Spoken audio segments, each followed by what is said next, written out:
Hello, Danger Noodles. I'm here with my friends, and I have announcements. One. One. Oh, wait, hold on, I gotta change to make sure something... Okay, hold on. A good thing none of you spoke yet. It's fucking OBS did a Discord. Fuck you, What a OBS. wonderful announcement. Yeah, anyways. Um, First announcement is... thanks to Jiri, I did a double look, and I realized... Um, episodes, I think 1 through 4 of the creepypasta readings had audio corruptions because I did test them out before they were encoded in Adobe Premiere that they could be heard by other people. So that means when it got encoded, the audio got corrupted and made it not so well as hearable, which pisses me Oh, I thought you off. were just talking with a really weird accent that wasn't recognizable for me. No, my audio got corrupted. So what I'm going to do is I will eventually remake those videos. As much of a pain in the ass that is, because I already have video backlog because I need to make thumbnails. Hopefully I can I'm get sorry for it. feeling a little excited about that because I was upset when I Yeah. listened to those. And I remember at one point, Spood was like, why do you have it sped up? That's why you can't understand it. And then I slowed it down. And the Spood was confused because you were less easy to understand that way. Yeah. Audio got corrupted. Fuck Adobe Premiere. Second thing is, I do have a goal in mind for the charity stream in December and a little bit in January. Um, let's just say I met with someone. If we hit the $250 goal, I'm not doing 500 this time because it's only be 1 month charity stream. It only going in January a little bit because I don't got night shifts off in December this year, sadly. Yeah. So, yeah. So going 7 days into January. But basically, um, if the goal is reached, there will be merch of something that I didn't think I could get merch of. But it'll Ooh. basically be a trading card of myself and Daryl and other versions of me. So basically, kind of like Pokemon cards, but it's just me instead of Pokemon. So Cool. yeah, so yeah, if the $250 goal is reached, I will get that hopefully done. And lastly, I have some really good news. Um, I got some new horror games recently, and usually, due to my computer being really shitty now, usually when I get new horror games, it's either 2 out of 9 that can be played, which is why Sunday is going to be lit, because it's 7 out of 9 that can be played. Only 2 cause my computer to overheat. And one of them is actually based, it's a demo, but it's based off an analog ARG series on YouTube, Lacey's Games. They're making it into a Ooh. game. So yeah, that'll be one of them. I won't say the rest of them. You'll have to wait till Sunday. Aliens. Yeah. Well, also there isn't another creepy analog horror game with that series, but I'm not gonna analog horror game that I Yeah, got that no worked. spoilers. Yeah, but anyways, yeah. So that's the last announcements. So the first SCP.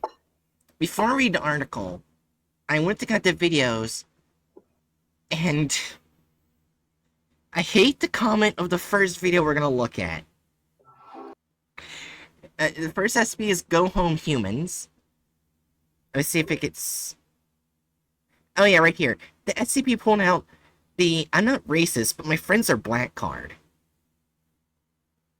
And I was like, oh my god. What? Oh no. Yeah. How did Oh Anyways, What did they do with such a basic SCP that's so easy to use while still being on topic? we'll find out. Anyways, May oh, I read one of the humans or the alien? sure. But also there's one thing I want to say now that I looked at the rating for this. Recently, like 2 days ago, SCP-173 finally reached 10,000 upvotes. Ooh. Which I think is the highest. That is really cool. Yeah. E. Alright. Alright. So you said you just wanted to read as either the alien or human? Yeah. Okay, so I'll read the article then. Alright. Item SCP-1171. Object Class Euclid. Special Containment Procedures. SCP-1171 is currently occupied by Dr. Redacted, who has established a false identity as a technical writer. A tall wall has been erected around the backyard, and all enormous windows visible from the front of the house have been fitted with shutters. For security, several agents have moved in under the guise of lodgers. Okay, before we continue, what the hell is a lodger? It's basically a renter. Oh, okay. Okay, I get it now. Alright, description. SCP-1171 is a two-story house in redacted Queensland, Australia. It was built in 1958 and has been owned by several families, most of whom reported no unusual activity. The anomalous properties of 1171 manifest on various windows of the house, regardless of relative humidity. A layer of condensation is continuously formed on the window panes. The source of this moisture is yet unknown. An entity, hereby referred to as -1, communicates by writing in the condensation, as though it was running an appendage along the surface of the window. No biological traces have been discovered on the windows that can be attributed to -1. Two-way communication can be accomplished by writing back. -1 is apparently an inhabitant of another world, calling itself... I don't know how to say its name. I think it's Beermont. Beermont. Beermont. It claims not to be human and is actively hostile to humanity. It believes Dr. Redacted to be an entity similar to itself. See interview logs -1 through -3 and -1-14. Alright. Most recent owner, John Wertham, complained about ghosts, prompting investigation by civil authorities and eventually Foundation agents. Following investigation, the house was purchased through a front organization, and Mr. Wertham's memories altered. Why do I feel like I want Patchett to read as Ronald Reagan for the SCP? Do it. Ronald Reagan. Was that the voice he did? I don't remember which person's voice he did. Are you thinking Nixon? Yeah, it's Richard Nixon. Why did I say Ronald Reagan? I don't know. I don't know, but I know all of Hatchet's voices are great. Do you want So to, then we Hatchet? starting? Yeah. Go ahead. Okay.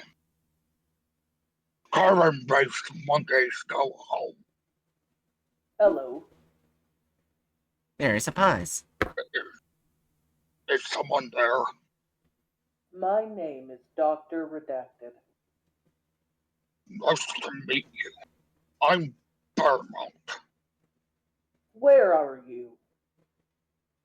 In my living room. Where are you? In another living room. This is neat. How are you doing this? I don't know. I thought you were doing it. It's good to have someone intelligent to talk to. An oval with 5 dots and a curved line appears. 2 dots are below the line, 1 above it, and 2 on the left. It is assessed that this is -1's version of a smiley face. Is there no one else there? Mostly just a bunch of gametes and carbon lovers. Can't hardly stand any of the politically correct crap. Gametes? Yeah, you know, humans. Don't you have them there? Pauses for a moment and then answers. No. Tell me about humans.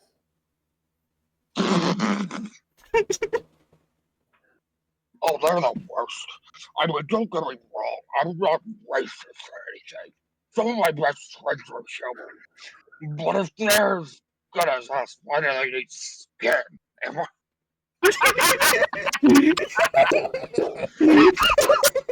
That's why I said it's perfect.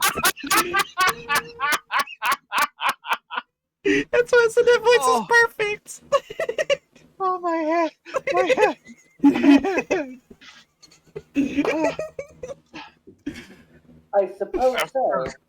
Oh. Sorry. If they're good as us, why do I need skin? Am I right? I suppose so. Say, what do you look like? Oh, pretty average. 7 tendrils tall, brown carapace, green bioluminescence, blue eyes. You. Same. Okay, give me a sec. I need to do something. Okay, I knew that voice would be perfect. That was great.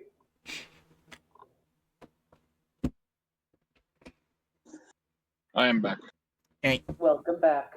Also, I love how like they typed the two different characters so different.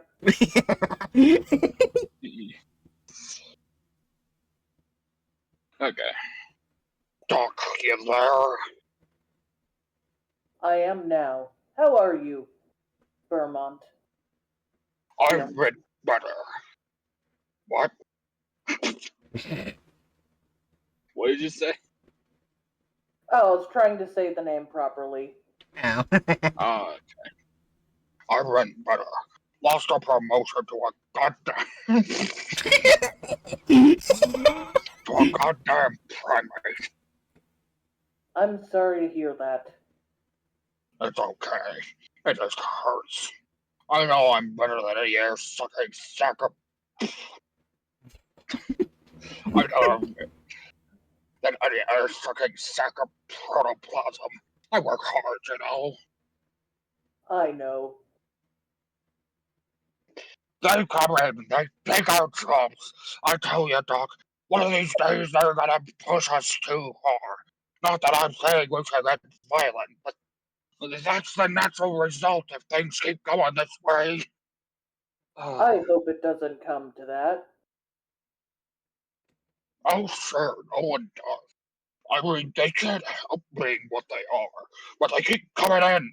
I mean, I don't mind having a few as neighbors so long as they mind themselves, but would you want such spawn soon to marry one? I suppose not. Wait, why am I? is he upset one of his siblings are going to marry Apparently, he's. one? I never thought I would be sitting here role playing as the fucking racist interdimensional being.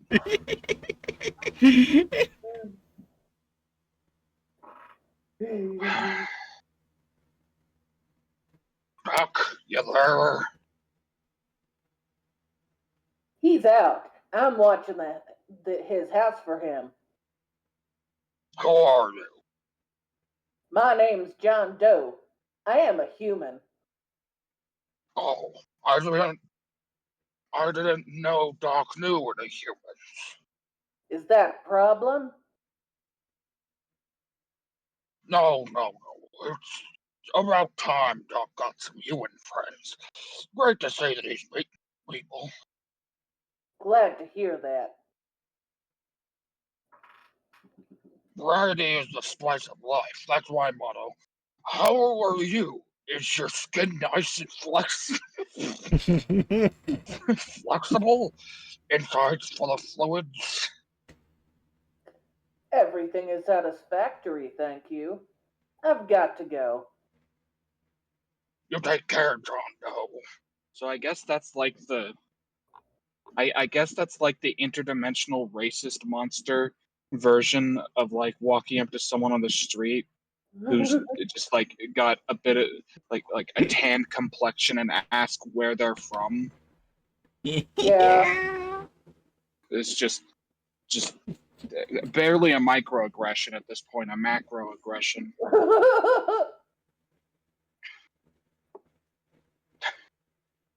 Okay. Doc, are you there? I'm here, Piermont. Did you know there's a human in your house? Yes, I moved here recently. Well, I had some words with him. He was a bit lippy, but I put that guy in his. I see. He didn't give you too much trouble, did he? Not that I can't handle. You gotta know how to talk to them. This is all. What the no-host boss. That's the ticket. I'll keep that in mind. This is so stupid. What the It's fuck did we stupid just but read? hilarious. Oh, look, it's Dr. Everett Man again. I mean, great. Okay, taking the headset off again real quick.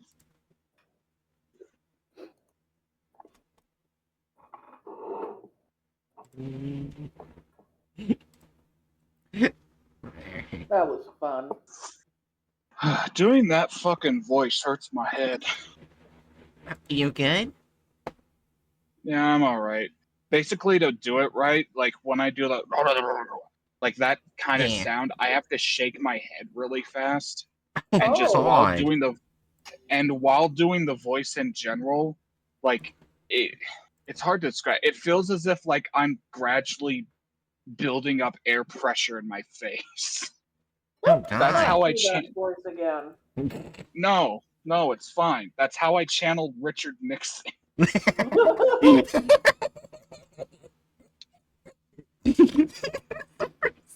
Never heard anyone say that. That's how I channel Richard Nixon. Oh, Anyways, here's the thumbnail. no. Go over that. God damn it.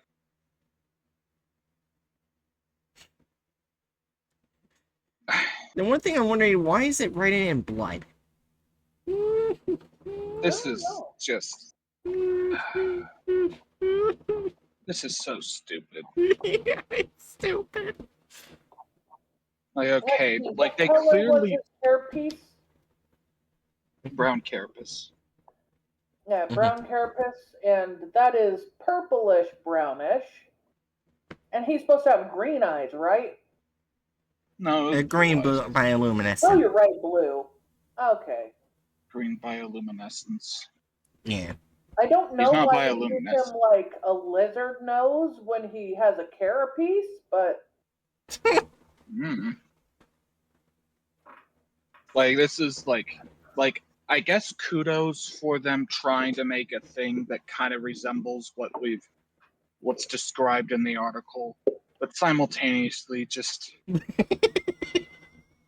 no. it's because it doesn't really match it. Like, it looks like it's kind of like a carapace, but kind of not, and they didn't really incorporate the tendrils outside of adding tentacles. Yeah. I don't know. I'd give it a 3 or a 4. And I assume with how they spoke that there's some carapace over their tentacles, since they're not used to skin being shown. Like at the top Yeah. part of the tentacles, not the bottom part. Yeah. So, I guess 3, because they at least try to get it mostly right. Okay. Yeah. I'd say one point of that is solely for the fucking writing and blood bullshit. Yeah, like, why is it blood? Okay, anyways. That's just what condensation looks like on that side of the universe. Remember, this is the one where I think we got more of a reference as why that comet is there. Oh yeah. I didn't think in the article it would be that. But that is so fucking funny. Alright. Big fucking bit like this thing has very big fucking what was I gonna say? Very big, not to be racist, but says the most racist thing you can think of. Energy. Yeah. I just realized something.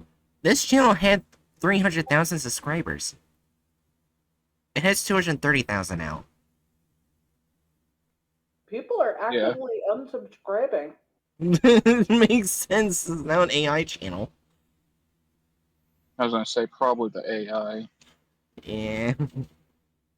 Alright, we ready? Yeah. Alright. As ready as I'm gonna be.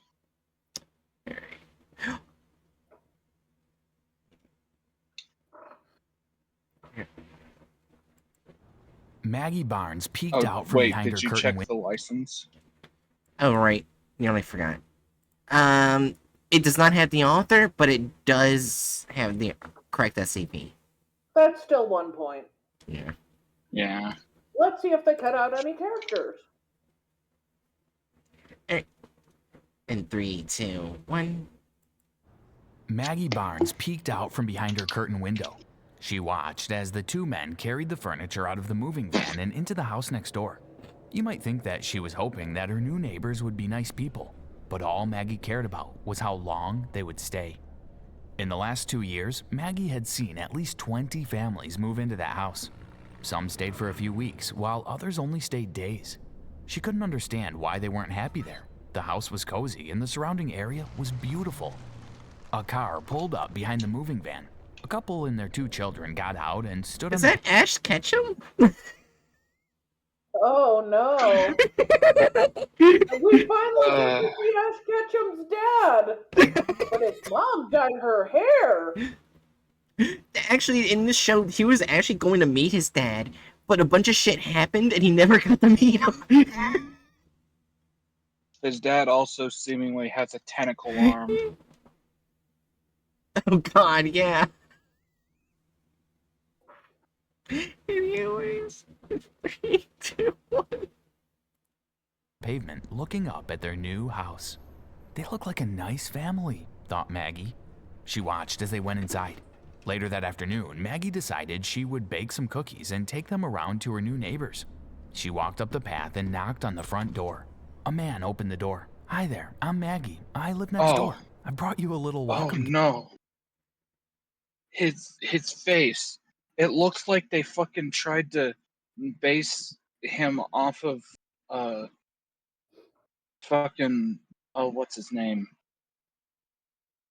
Let's see his face. Maybe one of us can help. Oh, Yeah, it looks like fuck. it looks like He they looks based him like off of He looks I kind can't of remember like that guy. Gordon Ramsay. Kind of Gordon Ramsay, but what I was thinking is Tommy Tallarico. That fuckwit. I have no idea who that is. I need to look them up.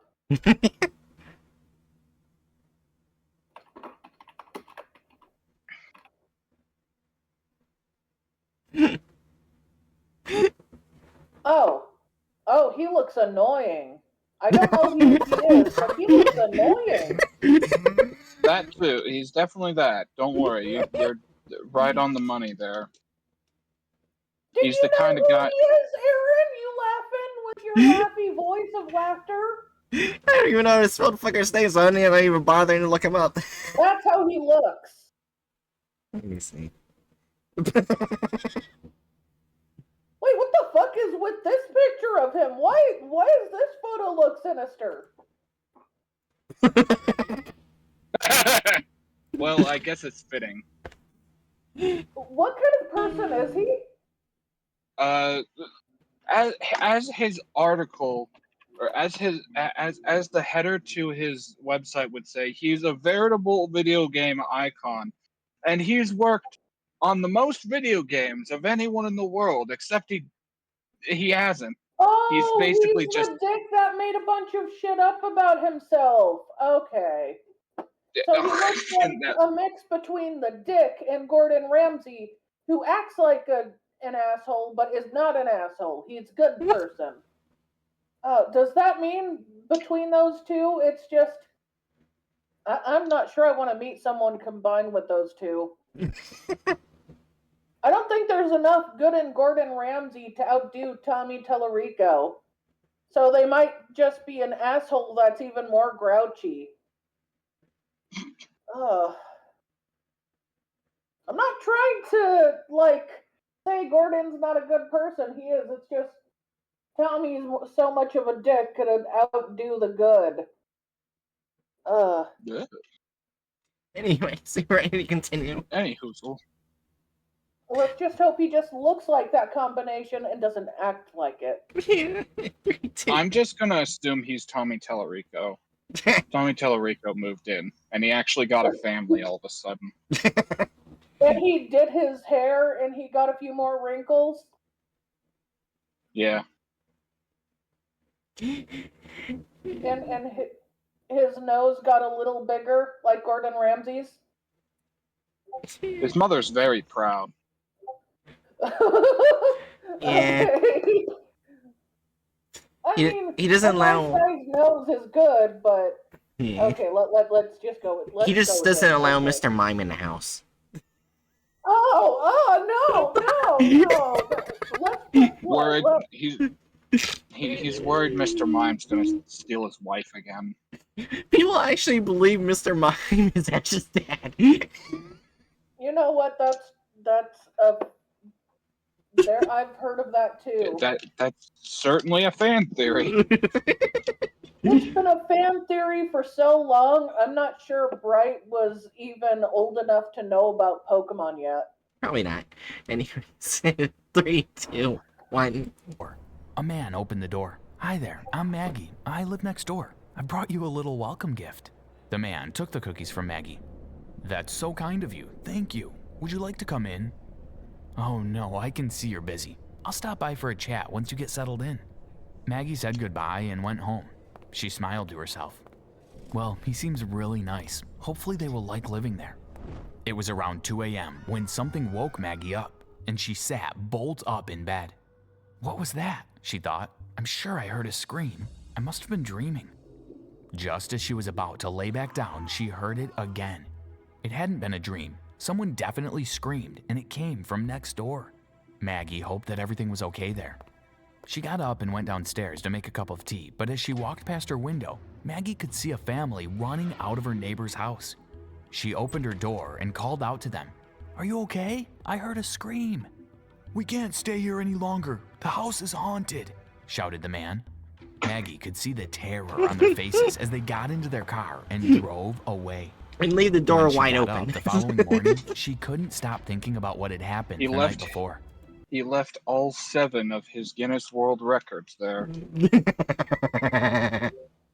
Thank all the gods. Anyways. She didn't believe in ghosts, but there was no denying something had definitely scared the family away. She decided to go and check out the house herself. The front door wasn't locked, and so she opened it and went inside. The house was perfect. I could live here myself, thought Maggie. It's much nicer than my house. The house felt... Wouldn't this be illegal? Most likely, yeah. Wait, what happened? Like going inside. We're commenting on the fact that she's committing the crime of trespassing. Yeah. Yeah. Just casually. Which actually is entirely on brand for a story about ghosts. That's like incredibly common. Yeah. Wait a minute. Yeah. I just realized it's the intro. It's still the intro. 2 minutes into a 9-minute video, and it's still the intro. Let's keep Well, going. Maybe around the middle they'll get to the actual SCP. 3, 2, 1. so warm and cozy. There was no way it was haunted. Maggie called the housing corporation's agents, and after much convincing, and despite not officially being allowed to sell her house, within a couple of weeks, she had bought the property and moved into it. Wait a minute. It's Did contradictory. they casually just say that she broke the law? It's contradictory. They literally said she cannot sell her house. Oh yeah, by the way, I'm moving over to this other house. So basically, she sold her house and bought that one. Even though it just said that she couldn't. It's a literal Well, they contradiction. said it wasn't legally allowed, not that she couldn't. What the fuck? Basically, they openly admitted they would break the law for her.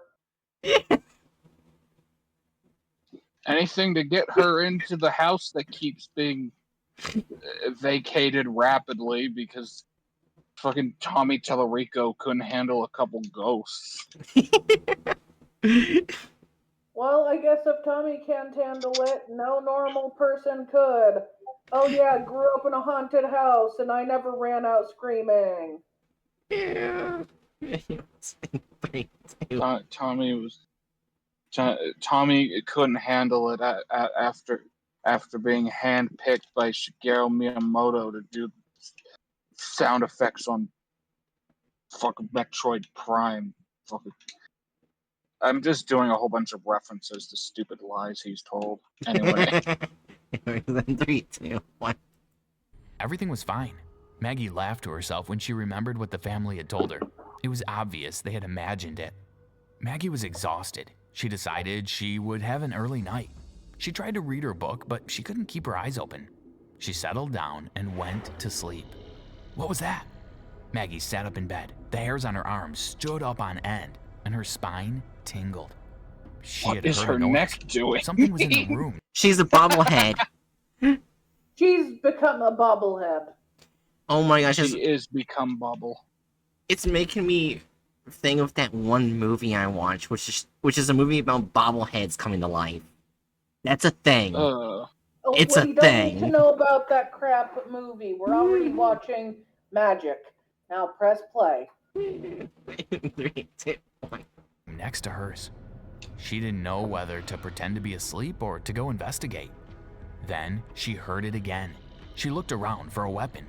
If she had a burglar, she needed something to hit him with. All she had was a heavy vase. She picked it up and crept out of her bedroom.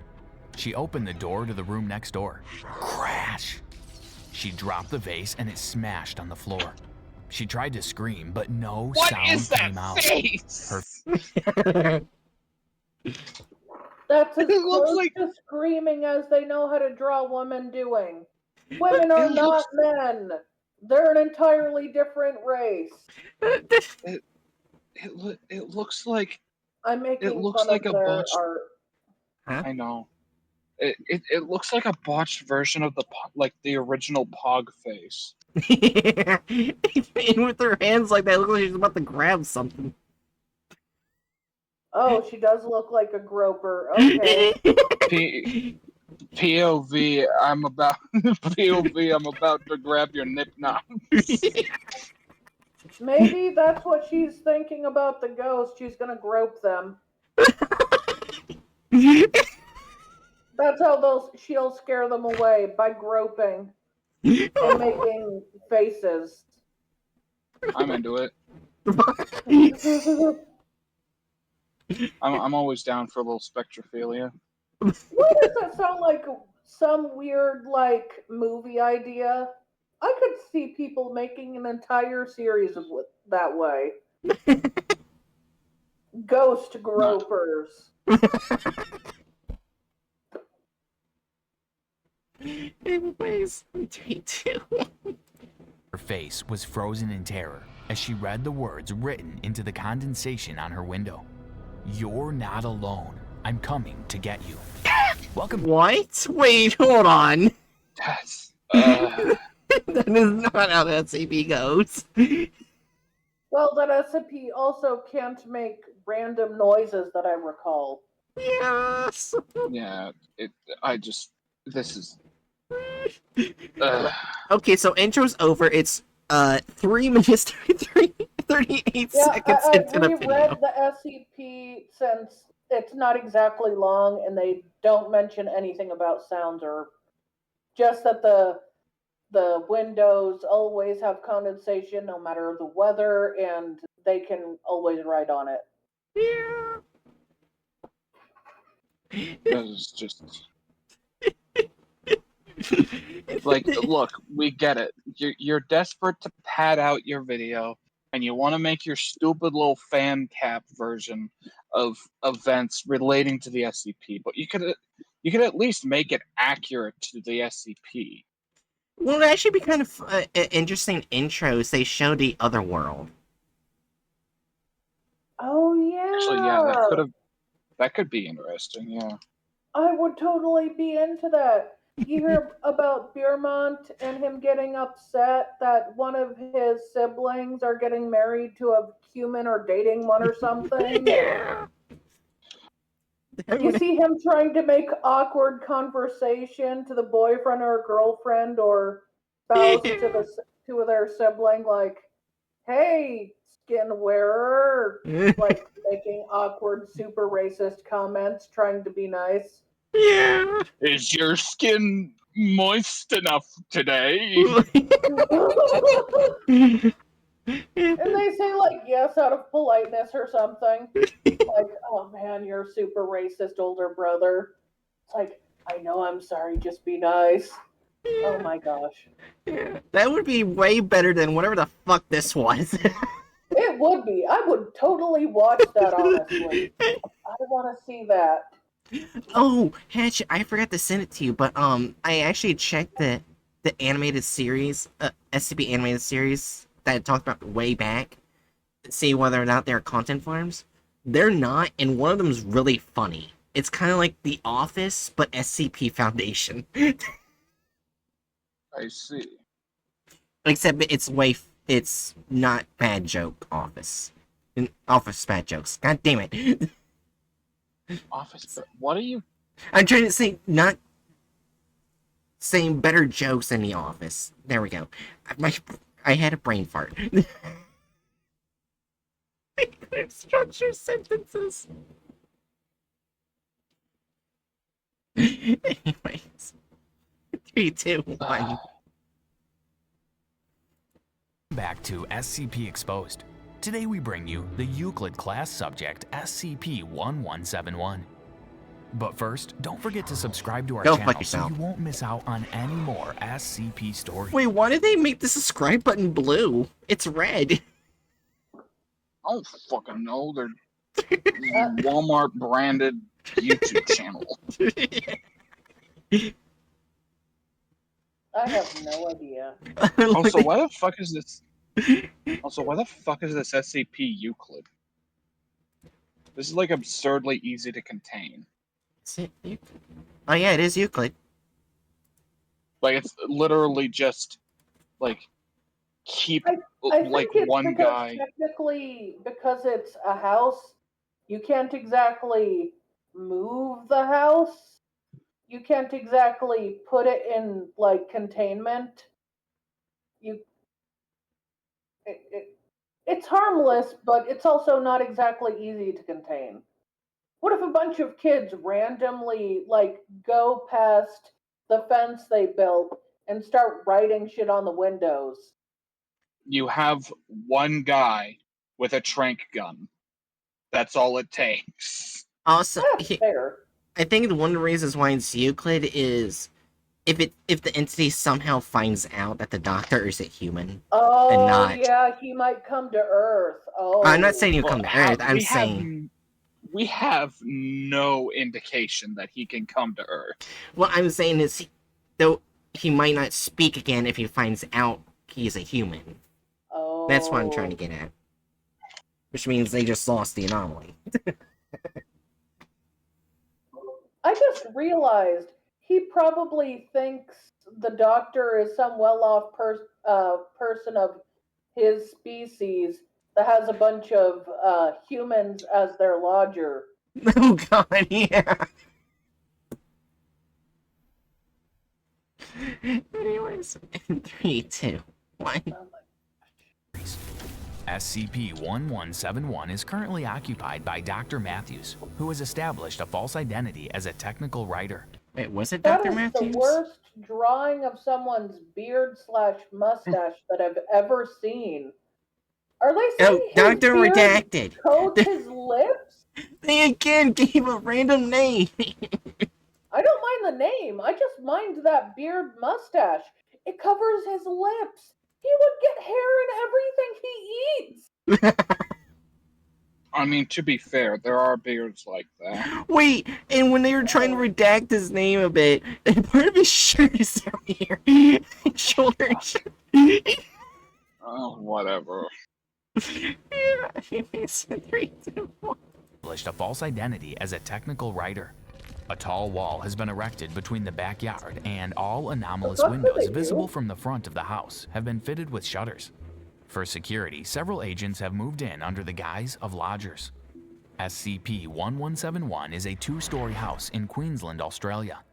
It was built in 1958 and has been owned by several families, most of whom reported no unusual activity. The anomalous properties of 1171 manifest on various windows of the house. Regardless of relative humidity, a layer of condensation is continually formed on the window panes. The source of this moisture is as yet unknown. An entity hereby referred to as SCP-1171-1 communicates. He has more tentacles than that. He has 8 tentacles. There's no indication that he has a weird slug bottom. Also, That why? design is inaccurate. Also, why are the eyes on his face uneven? Yeah, that's what I was about to say. He has 6. He has 3 on both sides, equaling 6 on 6 total plus the 7th on top of the head. He lost it in the war against humans. No. Also, why'd they do that weird thing with his mouth? I would understand if it was just a line. I would understand if it had some like chitlin insect-like mouth. But why that weird gummy thing? That makes no sense. Okay, sorry. I'm sorry. Continue. 3, 2, 1.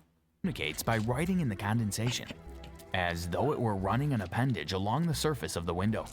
No biological traces have been discovered on the windows that can be attributed to it. Two-way communication can be accomplished by writing back. SCP-1171 is And now apparently it's an on the other inhabitant side.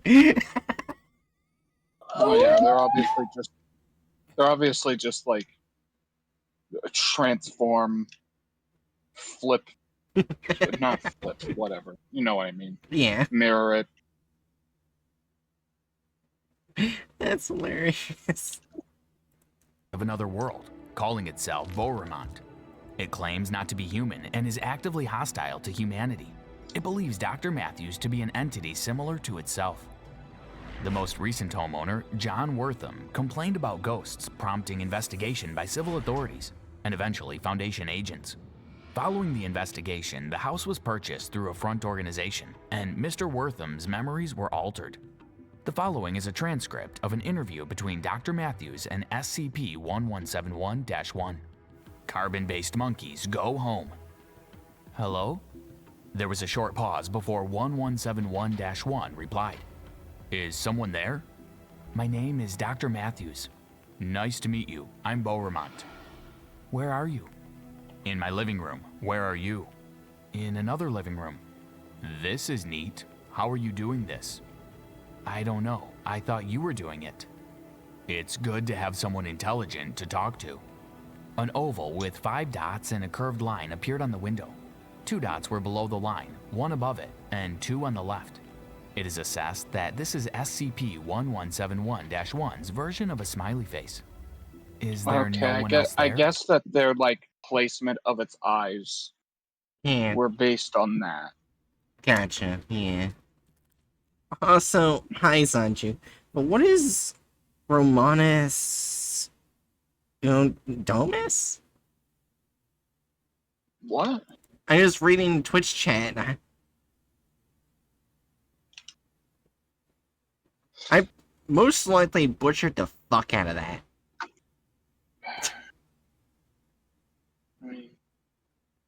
People named Romans, they go to the home. Mostly Python sketch. Oh, Monty Python sketch. Oh. I need to watch Monty Python. I have not seen it.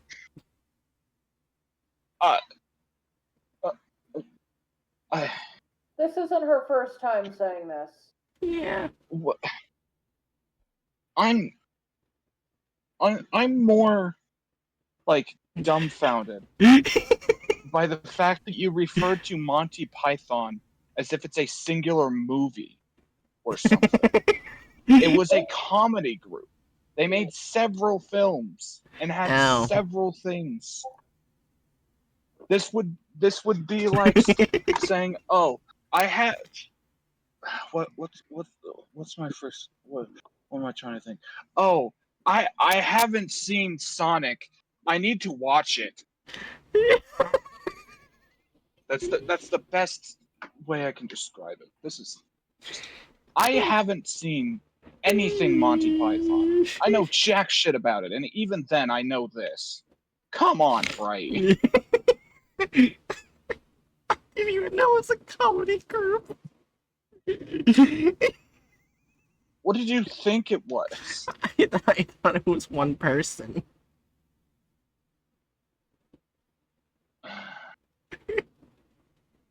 Anyways, in 3, 2, 1. Mostly just a bunch of gametes and carbon lovers. Can't hardly stand any of that politically correct stuff. Gametes? Yeah, you know, humans. Don't you have them there? Dr. Matthews paused. I like Ash's voice acting better.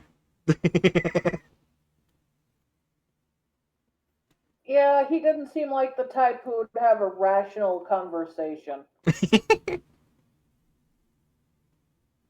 Also, I'm going to copy and paste, like, technically around what the smiley face should look like, and thus the layout of the face should be eyes-wise, as Okay. per the description, which is still different than what they showed on the video. Ah.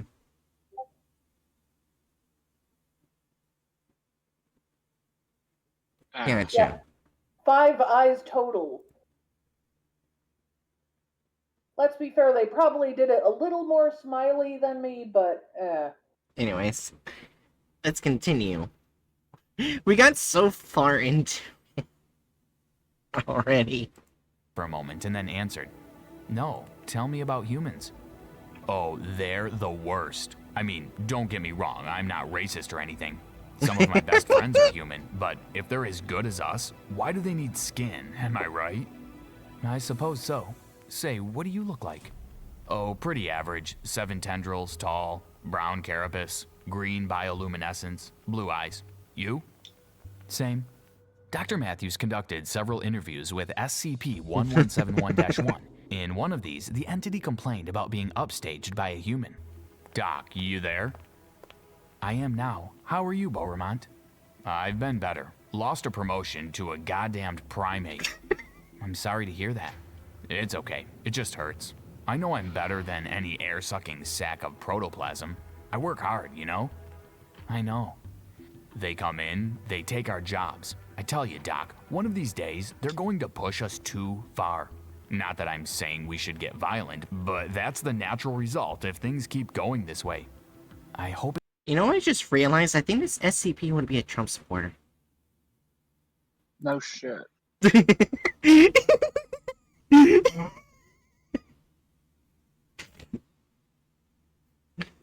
Also, Sandra said, yeah, humans are the worst. It's in 3, 2, 1. It doesn't come to that. Oh, sure, no one does. I mean, they can't help being what they are. But they keep coming in. What's wrong with his world? I just... What the fuck? What? Why is everything In his so world, dirty? everything's dirty. The whole world's dirty. And he writes by awkwardly shaking his tentacle next to it, but not actually contacting it.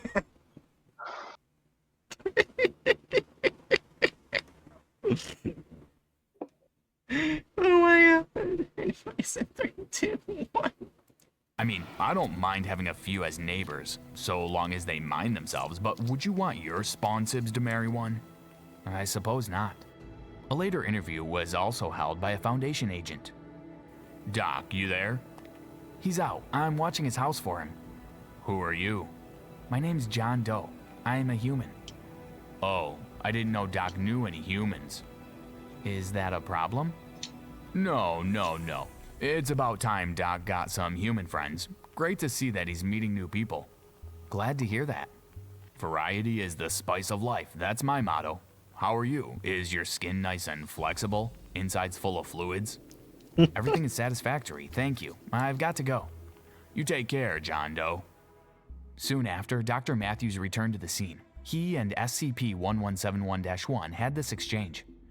Doc, are you there? I'm here, Beauremont. Did you know there was a human in your house?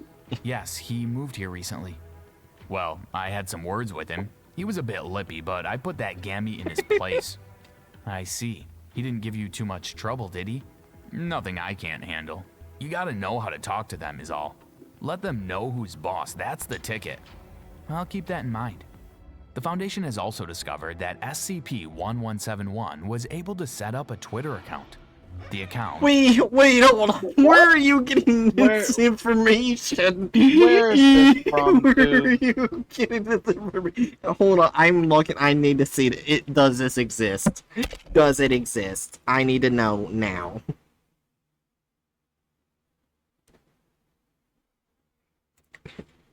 Humans go home. Oh my gosh, it exists! What, like a Twitter account that's tied into this SCP? Yeah, it's an actual account. Hold on. How do I Okay. Is it someone role playing as them, or? It doesn't say anything about them role-playing. Well, yeah, that's like if how it's role-playing Its accounts description typically is, do. Hi, I'm data entry clerk with Bulgarian and Spawn. I'm interested in meeting other Thurgish in my area to hang out. I like to write on Windows. That's the description there. yeah, so it's just a character account. Yeah, that's how people write when they want to play a character.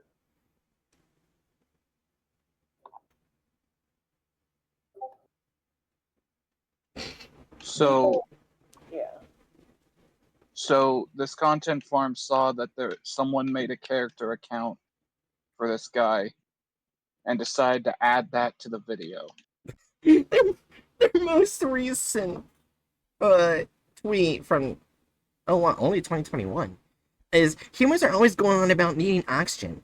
What? They're too good for chlorine now? Hashtag breathe tradition.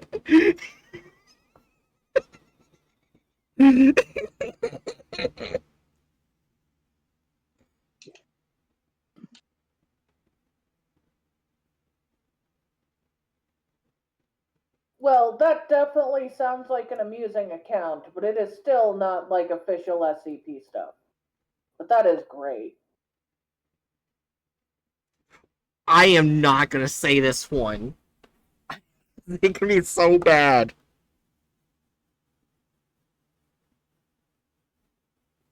I guess just share it in the Discord. Yeah. Holy shit.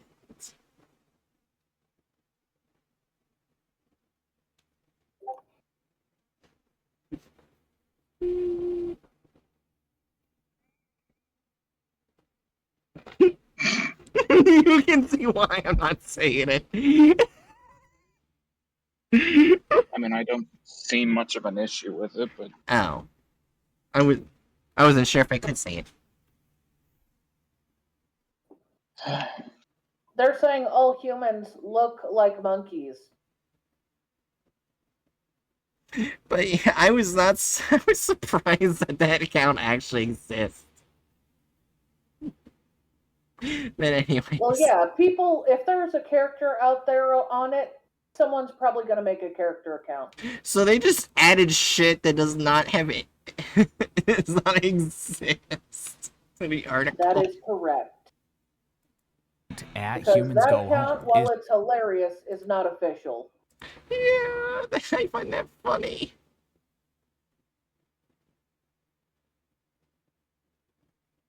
primarily used to express hostility towards humanity. On the 26th of November, 2012, Oh God. it tweeted, "Humans shouldn't be allowed to drive when they can only keep 2 eyes on the road." On another occasion, it shared, "What do you call 1,000 humans at the bottom of the sea? Lowered property values."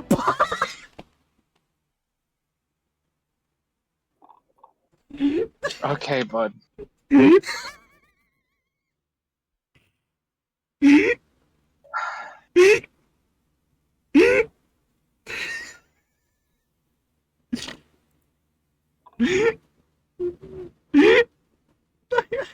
Are you okay? The tweet broke me. I can't stop. Oh, oh God. Okay. I'm breathing. That broke me so much. Oh. Oh, okay, I'm back. Welcome back. Hashtag humans go home. What do you think of that SCP case? Please. Okay, I'm stopping it here because I don't want to see the AI art.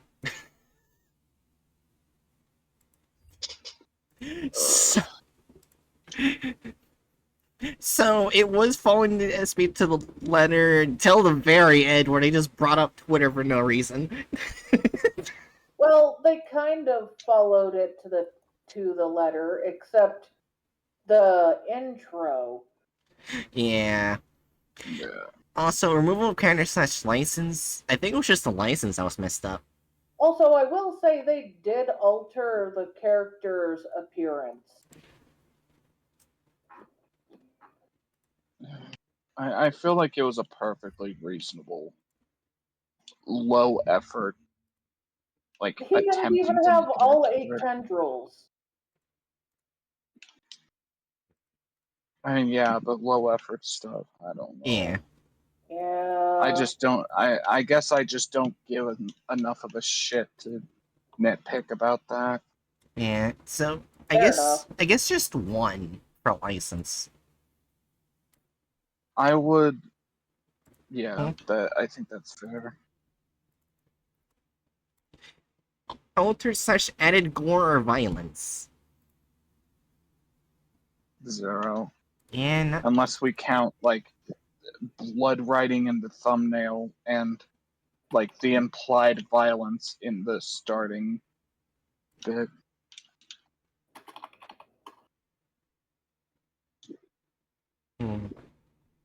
I don't think. I think it would be 0. What do you think, Jerry? Yeah, 0. Yeah. Yeah. Alright, deviates from the part of the article. It did at the end. So we would normally be putting that at around 1 for their bullshit intros. Yeah. I'd say we add an extra point for bringing up. I don't know. Do we add an extra point for bringing up the Twitter account? I don't Yeah. know. The Twitter account is not exactly accuracy. Fair enough. Yeah, so make that 2 points. Only men in the video / offensiveness. There wasn't only men, but any offensiveness was kind of like intentional. Yeah, it's like the intentional within the satirization of bigots. Yeah. So Yeah, so I guess 0. yeah, it's rare, but yeah. I would say let's hope they can pull that off again, but I don't think I should hope. Probably not. Maybe I shouldn't say it like that. Maybe they can do it. Nah, you should say it like that. Oh, they got a good score. I like good scores. Can they get more good scores? I mean, make the videos good enough to have us give them more good scores. Alright, so the next SCP is 347, one of the originals, and it's the Invisible Woman.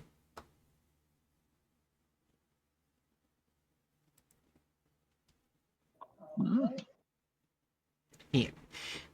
Item SCP-347, Object Class Euclid. With proper counseling, 347 may be considered safe eventually.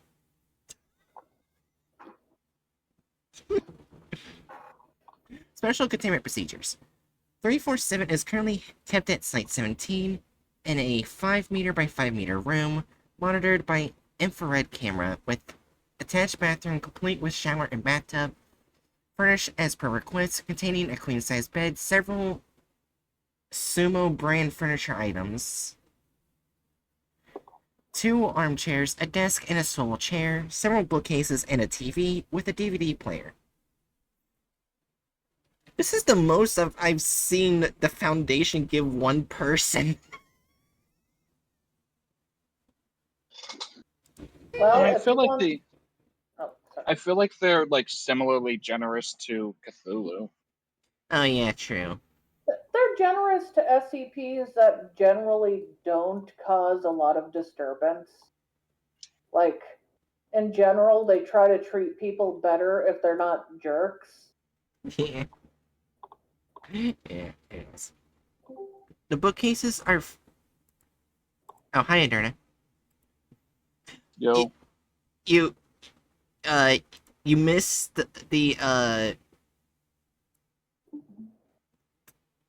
racist otherworlder. Interdimensional being. Yeah. Yes. Back to the Invisible Woman. The bookcases are filled with various books, primarily adventure novels, Harley Quinn romances, and art books. She's allowed DVDs of various movies and TV shows, predating her arrival at the SCP facility, and may request new material to be reviewed every so often. Although 347 does not wear clothing much of the time, she is allowed a wardrobe of whatever clothes she requests, as well as a makeup and wigs for her own amusement. 347's room must remain locked while she is within, and at least 2 staff members must check her door for any sign of tampering every hour. Door may primarily be unlocked to allow staff to and from her room. 347 enjoys company and casually chats and flirts with staff who bring meals and other items, although staff are cautioned from developing too much of an attachment or attraction.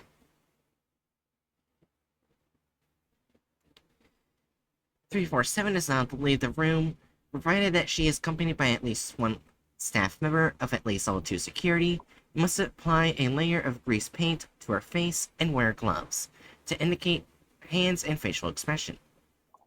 Personnel are urged not to say anything should 347 choose to leave her room nude, and crude remarks are frowned upon.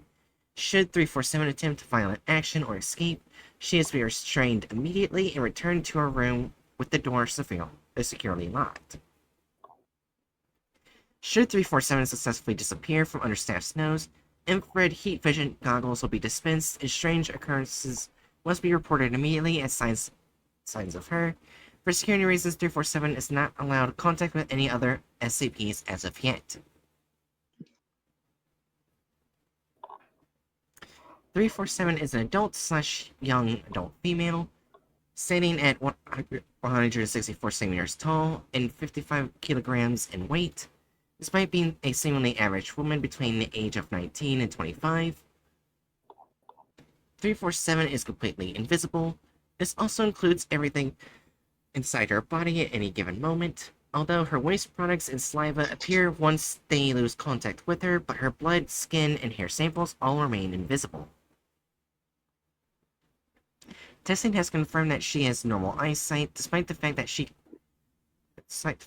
the cones and rods of the eyes must be visible in order for a human to see.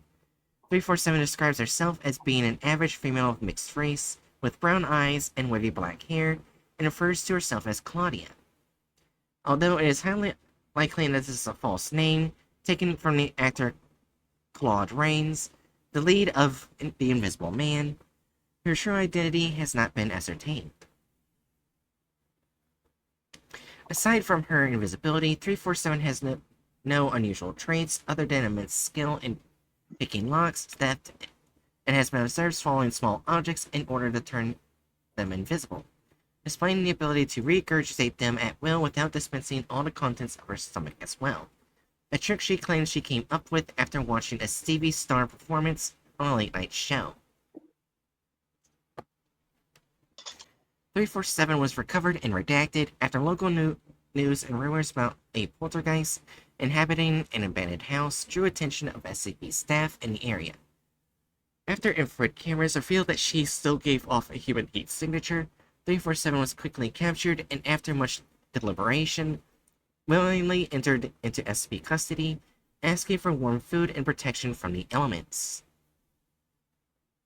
It has been theorized that she had been living on the street and in abandoned buildings for several years.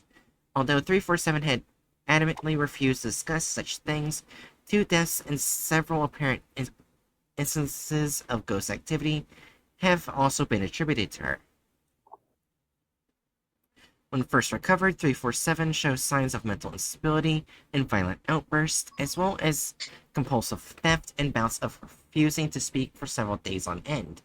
Traditional counseling methods have helped reduce the frequency and severity of such issues, and it is theorized that with more time, 347 may heal from the trauma of years of not being seen and being completely alone. It has been suggested that 347 be introduced to other SCPs. That goes to, like, a funny story. I recently clicked it. Alright. As human context appears to be quite pleasing, and she greatly enjoys being acknowledged without being seen as strange. When ignored, 347 does not seem to demand attention, but rather toys with the people by rearranging things and hiding things. When left alone with somebody who is sleeping or otherwise distracted, it should be noted that 347 will touch and stroke a sleeping person, tuck in their blankets, and do other small things. 347 has confirmed that this behavior just feels right, although the person it's done to often describes it as unnerving. Although 347 is invisible in all terms of visible light, she may still be observed via ultraviolet or infrared cameras. Addendum. Dr. Wright has requested that all male personnel in contact 347 politely refuse advances. See document 34701. Document 34701. She is an invisible kleptomaniac. When you leave afterward, you're going to realize 3 seconds too late that you don't have your keys in your pocket anymore, and you'll be held accountable for whatever happens. Besides, the last thing we need is invisible pregnancy, Dr. Wright. Wait, what? Well, think about this. If they give in to whatever she wants, that could complicate things, right? Alright, let's see the thumbnail. Let me pull it up. I say let the invisible lady sleep around if she wants. Oh my god. What? What? Let's just say an invisible woman is not so much invisible in the thumbnail. Oh. Oh, of course.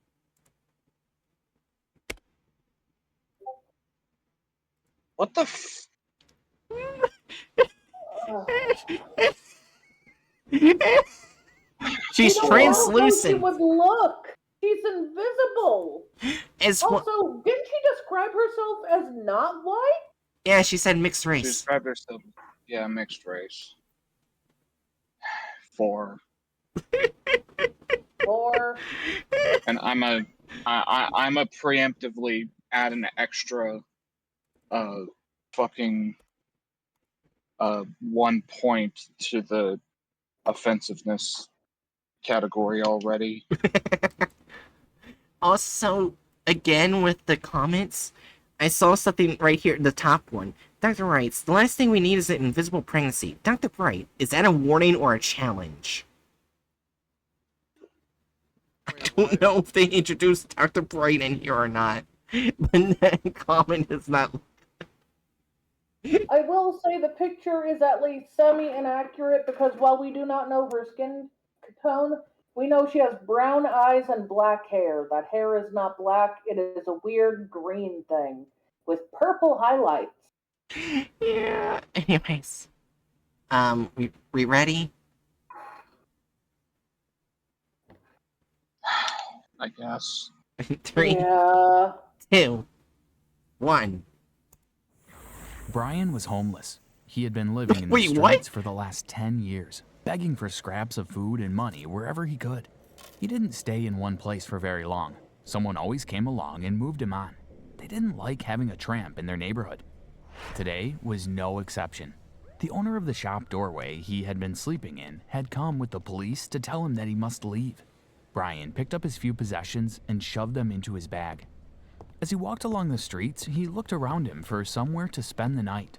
He hadn't gone very far when he noticed a boarded-up house. It looked warm and cozy, the perfect place to spend a night. Brian felt sure that there would be lots of homeless people sleeping there. It was always like that. If he ever found a nice, comfortable place, it was always already occupied. But this time, he was in luck. When he opened the door and peered inside, there was no one else there. Brian went inside and Spencer says, are we sure this is the right video? It says 347 Invisible Woman. Oh, right, the license. Did not... it did not include the author. Yeah. Alright. This is the right video, Sanji. Just... They just always do these intros. Yeah. had a look around. The house was fully furnished. It was as if someone had moved out and forgotten to take their things with them. He couldn't believe his luck. This was the perfect place for him. He put his things in the bedroom and went downstairs to the kitchen. When he opened the cupboard, he was surprised to see it was fully stocked with tins of meat, soup, and packets of pasta. Someone had definitely left this place in a hurry. He made himself a meal, had a nice hot shower, and then settled down for the evening. It wasn't long before he was snoring away. Suddenly, He's he naked. sat bolt upright. Something had woken him. The hairs on his arms stood on end, and his heart was beating fast. He looked around to see if there was someone there, but he couldn't see anyone. 10 years of living on the streets had heightened his senses.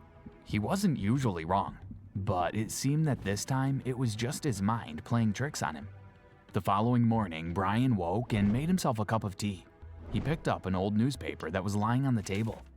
Now, where are my glasses? I'm sure I left them here last night. Brian searched and searched. Eventually, he found them.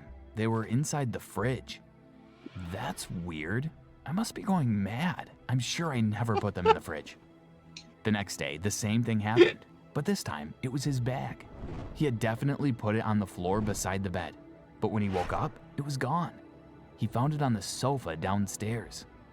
He was beginning to feel that something strange was going on in the house. He had a really strange feeling that someone was watching him. When he sat on the sofa, he could feel that someone had sat down next to him, but when he looked, there was no one there. He was starting to get a bit spooked by what was going on and was feeling quite nervous about going to bed. He told himself not to be silly. He was a grown man. Nothing was going to hurt him. But when he closed his eyes in bed that night, he heard a woman's voice whispering in his ear. He sat up and reached for the light switch, but before he had a chance to turn the lamp on, the lights in the house all started flickering on and off, on and off. He jumped out of bed and ran downstairs. What he saw there scared the living daylights out of him. The door was open and closing by itself. Cups and plates were flying around the room, and the window blinds were rolling up Wait, and down. there's no way she can do all that all at once. Wait a minute. Like, okay, like up until this point, like, okay, I get it. You're trying to, do your own little fan interpretation of her fucking with some guy. Like, okay, this feels all right, but now it's just like, I guess there's several of her now. That's the only explanation for this. Either that, or they're actually a ghost and she's in cahoots with them. This is so stupid. It is. Alright, 3, 2, 1. Down. One final straw came when word started appearing on the wall. Get out of here. Come on. Brian The pin would have been able to be seen. It's the only thing she's consumed that you can't see. This is so fucking dumb. Why would she want to mess with him to this extent, too? Right. This is just... Wait, is she invisible or psychic? Or she Sue's Storm? No, she's just invisible. I feel like if they were really trying to make it look like she wanted her own place as a homeless person, then she probably wouldn't do shit that might get the police called, because the police are basically really bad with homeless people. Like, Yeah. even when they're not doing things, police can get really aggressive. Hence the start of this fucking intro. It's still the intro, and it's almost getting a halfway point. Three, two, one. grabbed his things and ran for his life. Nothing on earth could persuade him to go back to that house again. 2 days later, Foundation personnel sealed the property. Welcome back to SCP Exposed. Today we bring you In each video, they keep putting him somewhere else. They're spending all their time making fucking pointlessly long intros and set dressing for their stupid little OC doctor instead of trying to make something better in the first place. Yeah. Three, two, one. Euclid class subject SCP-347, the Invisible Woman. But before I go on, don't forget to subscribe to our channel Don't fuck so yourself. you won't miss out on They know how to use the red one. He was just Walmart brand for a single episode, okay? It's not that big a deal. any more SCP stories. No, it's gray. SCP-347 is currently kept at Site-17 in a 5-meter by 5-meter room, monitored by an infrared camera. The room has an attached bathroom, complete with shower and bathtub. It has been furnished as per request, containing a queen-sized bed, several Sumo brand furniture items, 2 armchairs, a desk and a swivel chair, several bookcases, and a TV with a DVD player. The bookcases are filled with various books, primarily adventure novels, Harlequin romances, and art books. She's allowed DVDs of various movies and TV shows predating her arrival at the SCP facility, and may request new material to be reviewed every so often. Although SCP-347 does not wear clothing much of the time, she is to be allowed a wardrobe of whatever clothes What the One of these is not like the other. One of these just doesn't belong. fucking fuck-ass toddler tutu. Deep V-neck fucking... My brain just died. Well, tank top. There we go. Yeah. Deep V-neck tank top, and for some reason the SCP Foundation is bringing her a fucking botched SCP Foundation branded t-shirt for her to wear. If it makes you feel better, that might be a botched version of a ballerina onesie. I mean, yeah, that's what I was guessing. Sandra says, don't think So- too much about these videos, you'll get an aneurysm. My favorite flavor is aneurysm.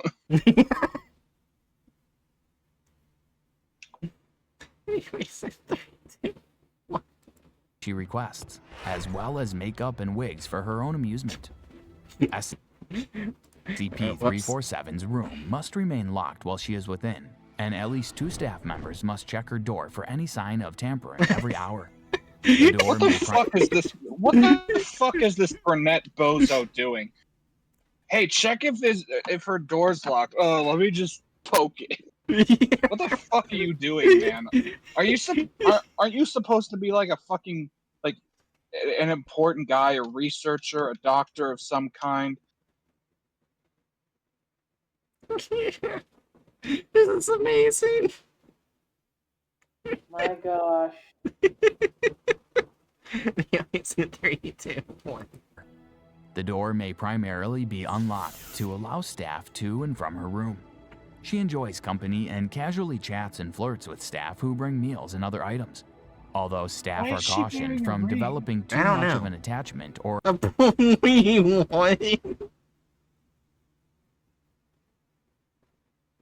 What do you mean? Wait, what? Oh, I read it. Never mind. attraction. It's You could just SCP-347 listen to is a- what he's saying.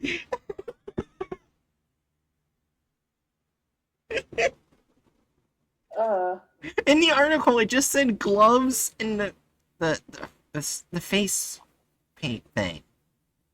That's Yes. it. Yeah. Okay, yes. This is entirely reasonable. allowed to leave the room provided that she is accompanied by at least one staff member of at least level 2 security, and must apply a layer of grease paint to her face and wear gloves to indicate hands and facial expressions. Personnel are urged not to say anything should she choose to leave her room nude, and crude remarks are frowned upon. Should she attempt violent action or escape, she is to be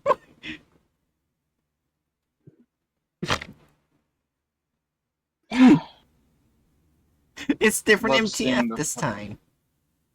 Love seeing the fucking trash MTF coming in for another fucking cameo. Wait, the one in the front is supposed to be holding the gun, but they're just holding thin air. Good job, guys. Good job. Looks like the guy with a gun is holding an oversized MP7. So yeah, okay. Was it ever implied that she killed someone? Because there have been a few corpses both in the thumbnail, not in this video. Yeah, I think it was 2 people? Yeah, 2 people. 2 people, no more. Right.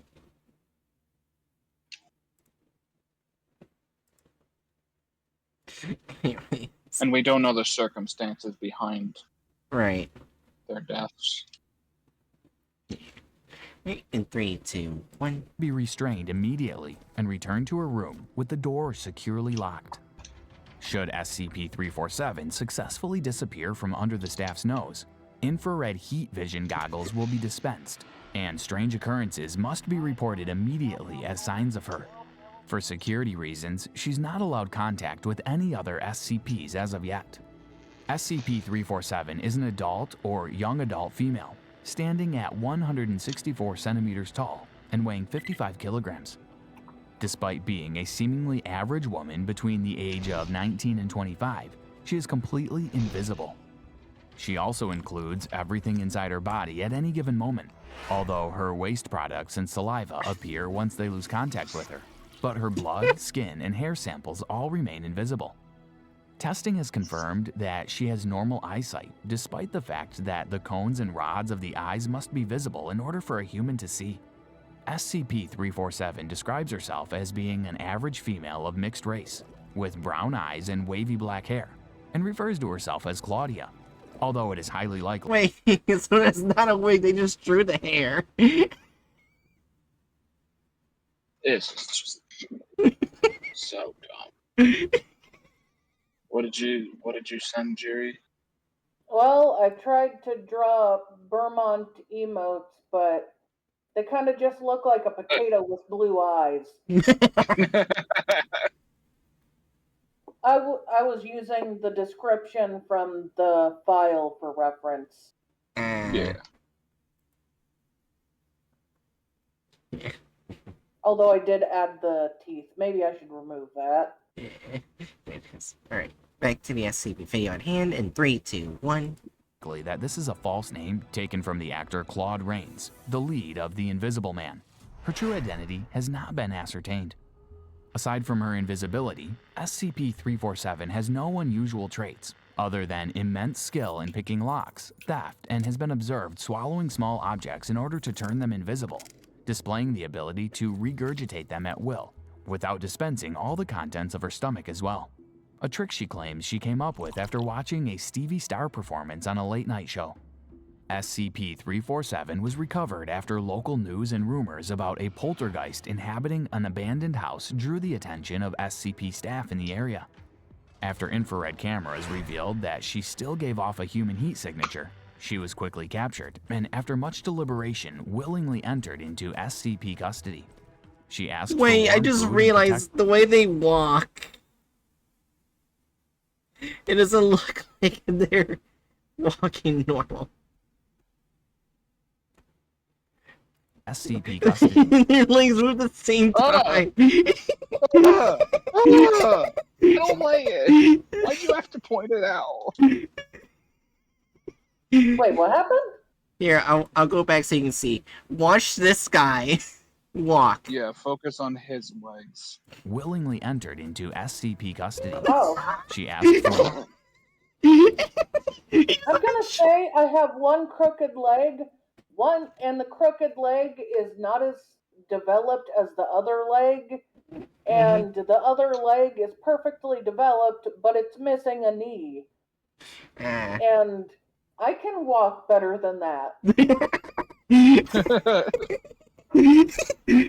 The guard just eventually just stops walking, starts hopping everywhere.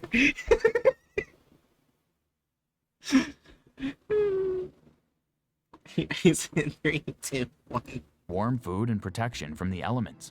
It has been theorized that she had been living on the street and in abandoned buildings for several years, although the woman had adamantly refused to discuss such things. 2 deaths and several apparent incidences of ghost activity have also been attributed to her. When first recovered, SCP-347 showed signs of mental instability and violent outbursts, as well as compulsive theft and bouts of refusing to speak for several days on end. Traditional counseling methods have helped reduce the frequency and severity of such issues, and it's theorized that with more time, the woman may heal from the trauma of years of not being seen and being completely alone. It has been suggested that SCP I ain't gonna have to edit that. That's the original depiction 173. Why God would they? damn it. Why would they? Of all the SCPs to depict her getting along with, are you kidding me? Stop making me have to edit 173. You sons of bitches. I hate it when content farms do that because it's so annoying. 3, 2, Yeah. 1. SCP-347 be It waves his little arm like hi. It's just so stupid. introduced to other SCPs, as human contact appears to be quite pleasing, and she greatly enjoys being acknowledged without being seen as strange. Oh, yeah, what's up with 173? Okay, I'll explain it, because I guess you don't know. The original art of 173, that photo, is copyrighted and is not allowed to be sold for commercial gain, like any depictions of it, for commercial gain whatsoever. It's illegal. And that's why I got taken off the site, because people were selling it for commercial gain, basically. That's why. So that's a brief description of why that it's an issue. It was in the video. The original depiction. Yeah. There's actually literally a site from the SB Wiki itself where they have a whole archive of different versions of 173 you can choose from. For free. But they like to pick the most popular one. Yeah. Yeah. So yeah, Zanju, they did a big no-no. The question is, purpose. was this like made at a time when it was more standard to use it? 2021.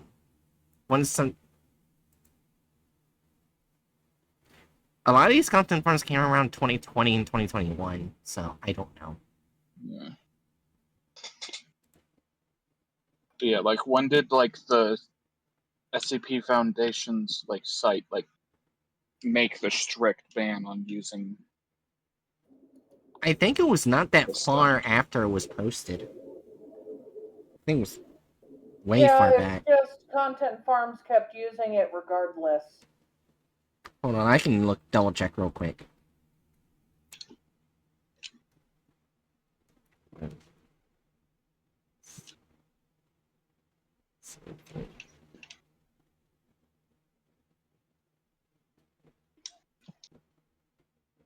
Wow.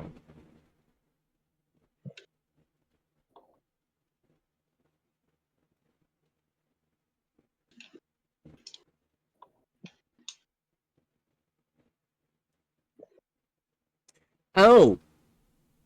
The artist itself, in 2004, when they made the photo, the artist itself stated that it was not allowed to be for a commercial game. So, since 2004. Oh. And the original SCP was written in 2007. Yeah. So from the get-go, it was being used incorrectly. Yep. So, yeah, they have no excuse. And like for the longest time, it was continued to be used incorrectly until like people actually started to properly take notice. Yeah. I feel bad for the author. Not author, the artist, I mean. Yeah.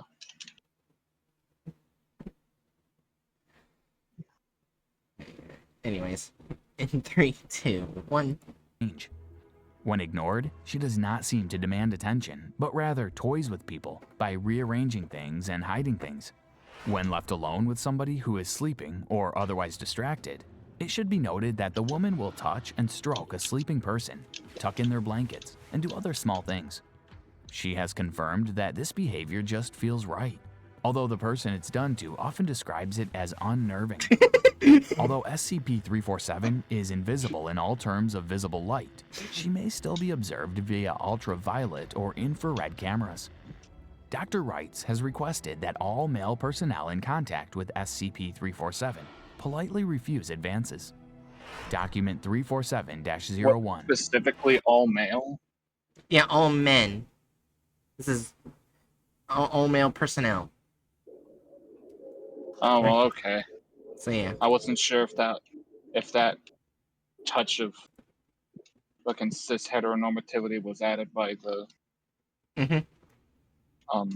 It was. the farm or if it was in the original article. Yeah, it was in original. And 3, 2, 1. She's an invisible kleptomaniac. When you leave, afterward, you're going to realize 3 seconds too late that you don't have your keys in your pocket anymore. Oh god! And you'll be held accountable for whatever happens. They're just reading the article verbatim. I don't want to see that anymore. the AI, the art. Yeah. So I know the bottom tier, the bottom part is gonna be a big number. Well, I don't think so. Or would it be, or would the use of 173 be put somewhere else? I don't know where we would put the use of 173. It's inaccurate. Didn't you say like a 4 for the for the thumbnail? Okay. Yeah. Yeah. Yeah, we could put it in inaccuracies. Yeah, but accuracy for like, yeah, should be, I guess the first one. Actually, yeah, that would make What? sense. Huh? No, I would be putting in like deviates from plot of the article. Oh, deviance part of the article. Yeah, that makes sense. All right, so I guess the first one, removal of character size license. They didn't put the author. One. Yeah. Altered such added gore or violence. I'd put that as 1 based upon the thumbnail. Just Yeah. randomly having the corpse of a victim. Mm-hmm. Alright, teammates were in a plot of the article. I'd say we give it 1 for the misuse of SCP of Peanut. Yeah. Give 1 for their mangled, like the mangled end to the Mhm. intro, and call that good. So you say like 2? Yeah. Yeah. Only men in the video / offensiveness. I If was it- if there- thinking If Huh? there was only men in this, that would be interesting. Yeah. just gender swapper randomly. Yeah. Well, actually, was there any like women other than her though? Dr. At Wrights. the end, yeah. Yeah. Okay. And we don't even know Dr. Wrights' gender, so they specifically chose to Yeah. make a character that did not have gender a woman, which is a bit better than they would normally do. So I put 1 point for offensiveness in the whitewash, at the very least, seeming whitewashing of her in the thumbnail. Oh, I actually looked it up. Dr. Wrights' full name is Agatha Wrights. She is indeed Oh, a okay. woman. Oh, okay. Well, either way. Yeah. So you say 1? Is that what you said? For offensiveness,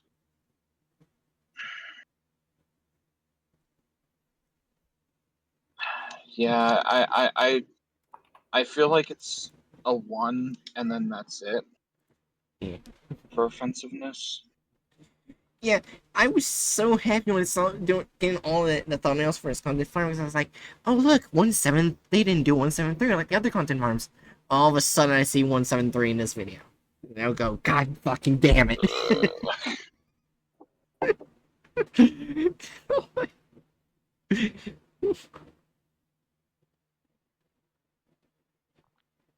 Yes. You. Yes, yep, this definitely did get a lower rating.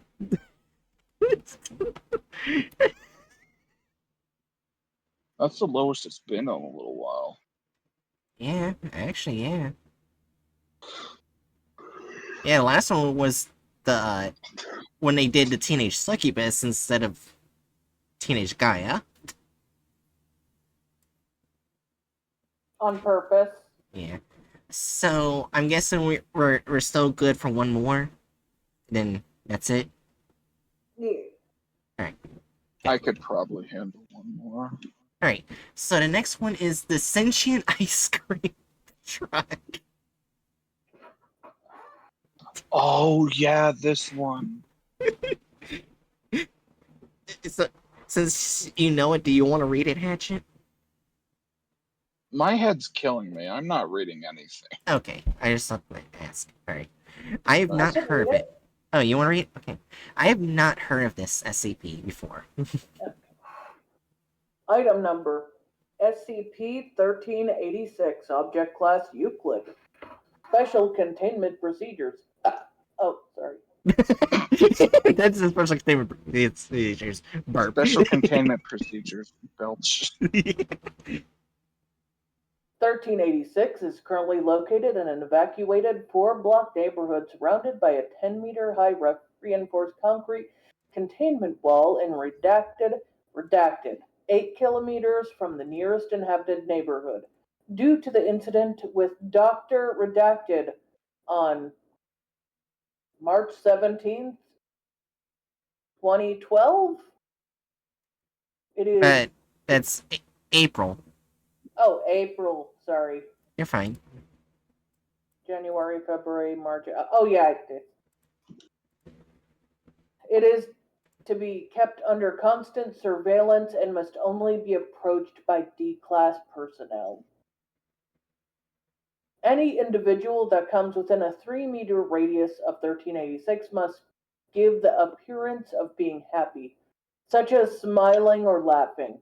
If it is approached by someone who does not appear happy, the subject will feign hostility, emitting a low growl from its interior, and refuse to interact positively until the individual's demeanor changes. It is as of yet unknown if 1386 will act out on its aggression if exacerbated. When making contact with 1386, it is strongly advised to have at least $20 of American currency in hand and in plain view of it. If 1386 does not sense currency on the individual approaching it, a siren that has been known to cause bleeding of the inner ear will blare from its undercarriage for the next 24 hours? Oh, jeez! All attempts to silence the siren have failed, and once it has begun, the subject will refuse to move from its current location until the 24-hour period has passed. Any attempts to interact with 1386 during this period have been known to momentarily increase the intensity of the siren. Oh, jeezums! So that's something that's been added since I last saw something about this SCP. Ah, Oh. 1386. Should I be reading this one or the version that would have been existed in 2021? That's probably a better idea. I don't know if it's been edited since then. alright then. Way back. Although we could just read both if you're up to it. I'm up to it. Hold on. Paste. Let's see. When did the video come out? In May 9th, 2021. 2021. Probably choose this one right here. So I guess I have to read off Bright's screen. Let's see. Oh, it also includes the 24-hour period. Time passed since interaction during the period. Okay, so that looks the same. Yeah, okay. Did you check to see when was the last time it was edited? On the current Oh, one? yeah. Last time it was edited on here was October 2nd, 2022. That's close enough to where we can just read off of the Alright. current article. So, Alright, so we don't have to go back to way back. Yeah. yeah, I'd keep it open. Right. Like I'd keep that tab Yeah, open that's just in case we right. need to go look at it, but Description: SCP-1386 is a white Good Humor brand ice cream truck in poor condition and lacking any images or descriptions of its products it sells. The van appears to be sapient as it drives without a person behind the wheel. After the investigation of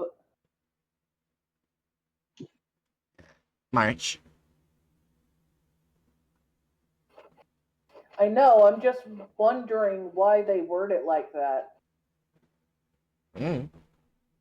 Okay, I guess my alarm is letting me know I'm an idiot.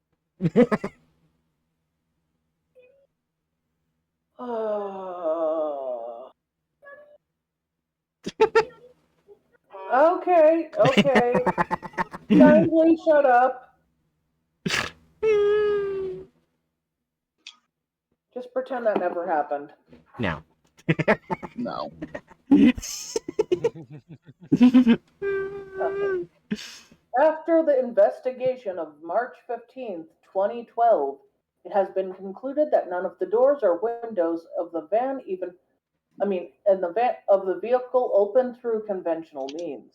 The van plays instrumental melodies of Pop Goes the Weasel and Twinkle Twinkle Little Star 24 hours a day, alternating between the two every 4 hours. On occasion, it has been known to play a version of Greensleeves. Oh, nice. But will immediately switch to another song when in the presence of customers. Come on!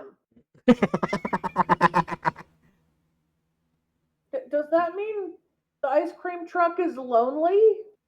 Yes. Okay.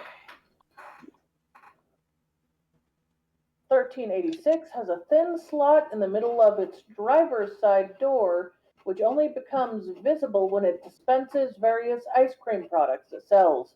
Along with the ice cream, the van slides out a small slip of receipt paper with a price written on it in what has been described as very sloppy but legible handwriting.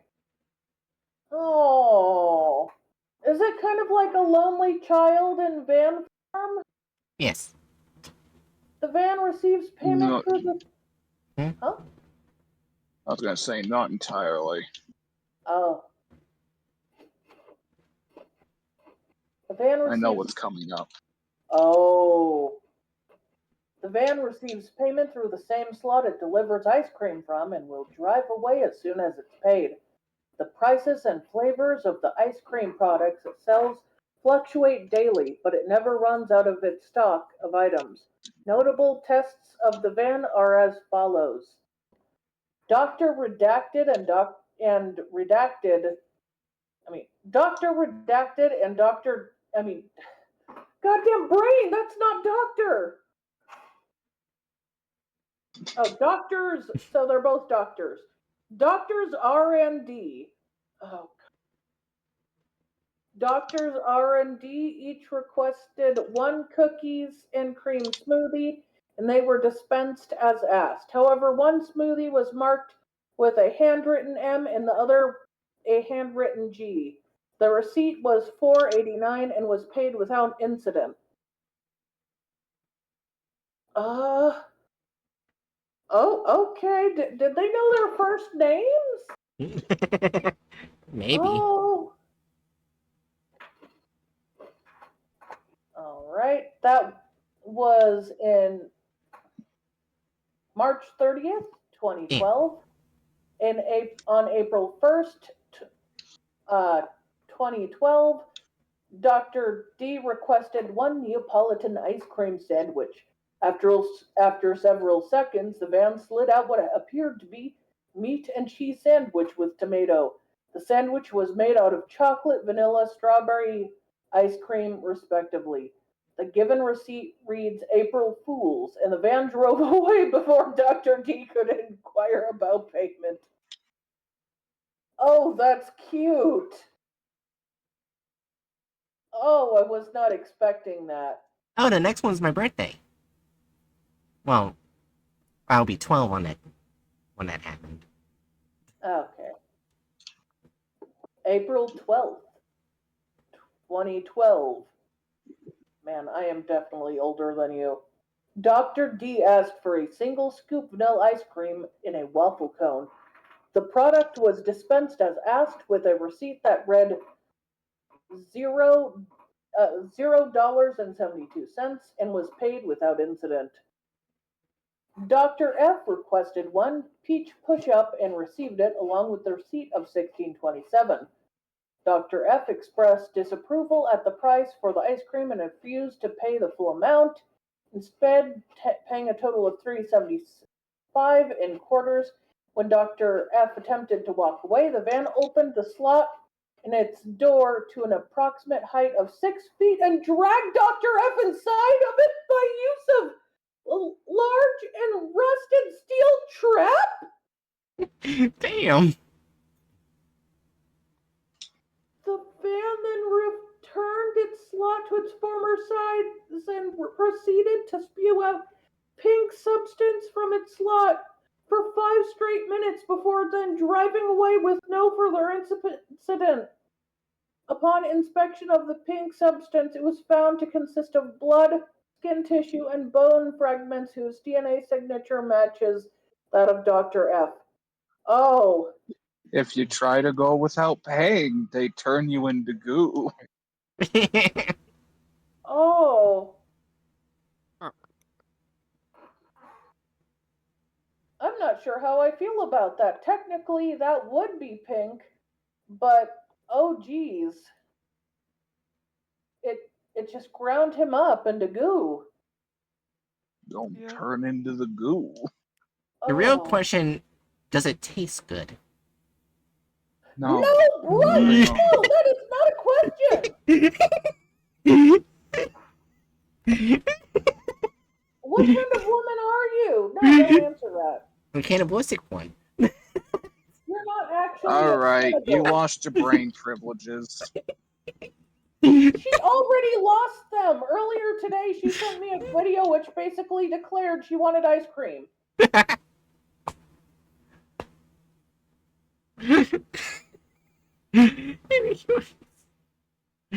Go ahead, Jerry. Due to the incident of April 17th, 2012, all further attempts to interact with 1386 must be through D-Class personnel. Personnel D redacted asked the van for, on April 27th, personnel D-Class asked the van for a cherry popsicle adding with nuts. The van seemed to wait several seconds, then dispensed a single cherry popsicle unwrapped with nuts embedded into the ice.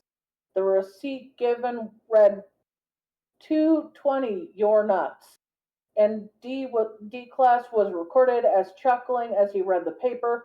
The van was paid without incident. All right, on August 30th, personnel D Class requested a Caesar salad flavor popsicle. After a few minutes, the van dispensed a popsicle with an off-green coloration, which was noted to taste of light dressed lettuce with a hint of croutons. The receipt was $4.56 and was paid without incident. All right.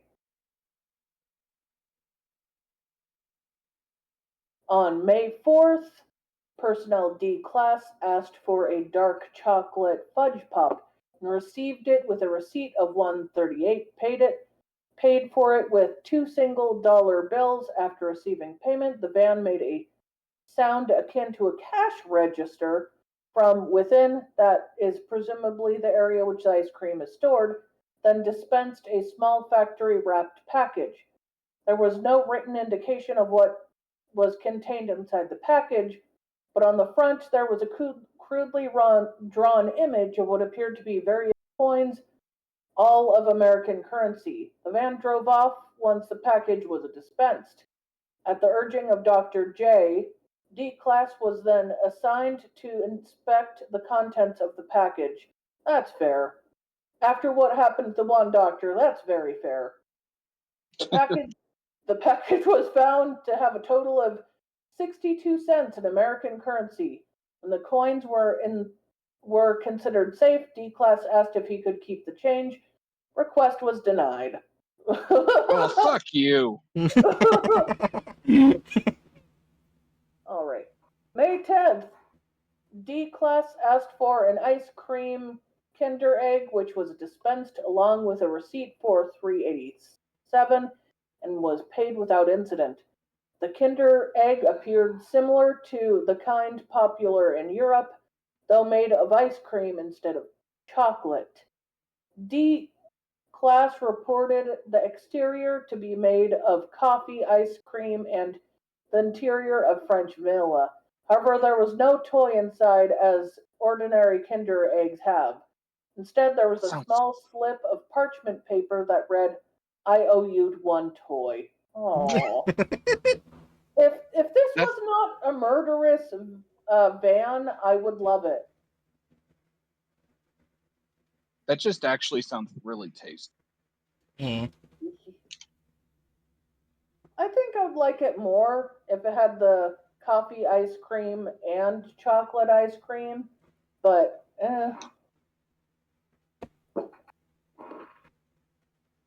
All right, on May 16th, personnel D class requested the following order: one cherry ice lolly, one cherry ice pop, one cherry popsicle, and one cherry flavored drink frozen.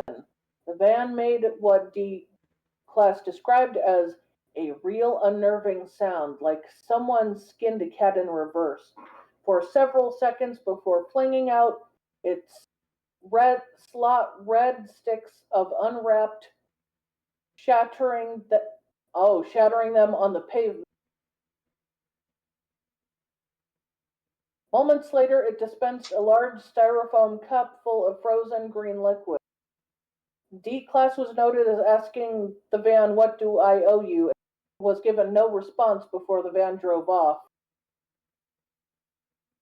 Upon inspection of shards of ice from the first 3 sticks, it was discovered that the frozen substance was made of 2 parts water, 1 part arsenic, and red food dye.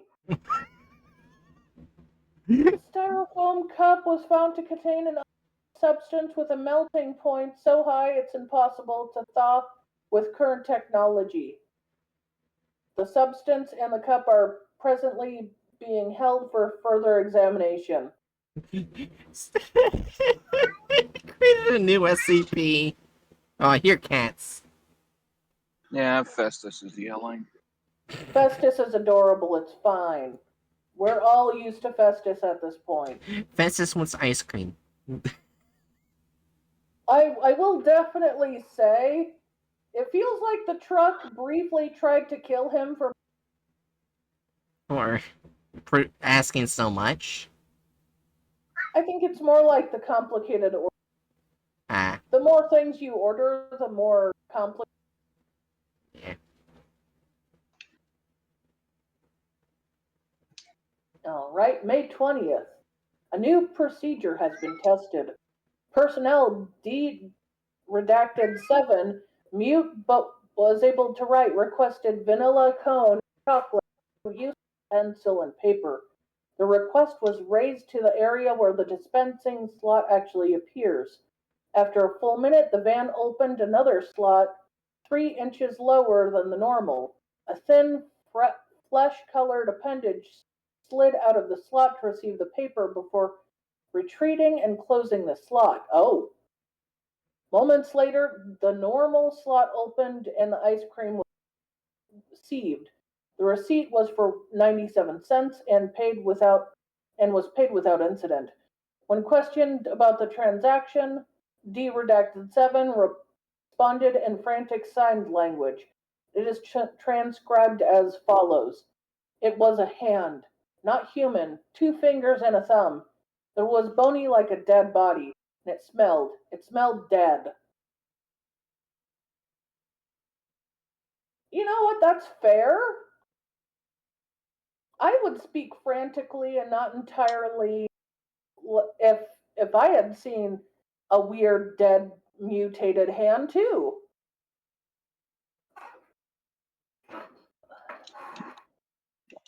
D redacted 7 refused to eat ice cream that was received, claiming that they had lost their. You know what? That's fair.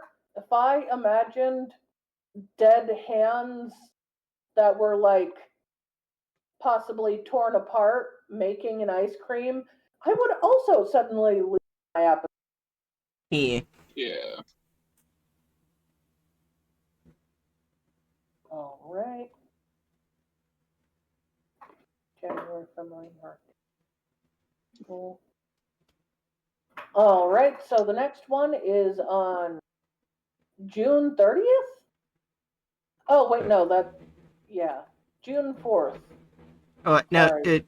you missed May 30th. That's a different one. Okay. Yeah. May 30th. Okay, May 30th, and then it's June. Okay. May 30th, following the events of May 20th, personnel D-redacted 5, who is not mute, was given the order to repeat the same test, writing their request on paper and giving it to the van. The van received the paper through its secondary slot by use of another flesh-colored appendage and completed the transaction as requested. The receipt was for 86 cents and was paid for it without incident. When questions about the transaction and the appendage in particular, D-redacted 5 responded, I don't see what redacted was getting all worked up about. It's just a hand, you know? There's probably just some guy in there handing out. Sure, it's weird, but what here? I have a feeling it looks like a corpse hand. Yeah. And they're just like, yeah, it's a corpse. Okay.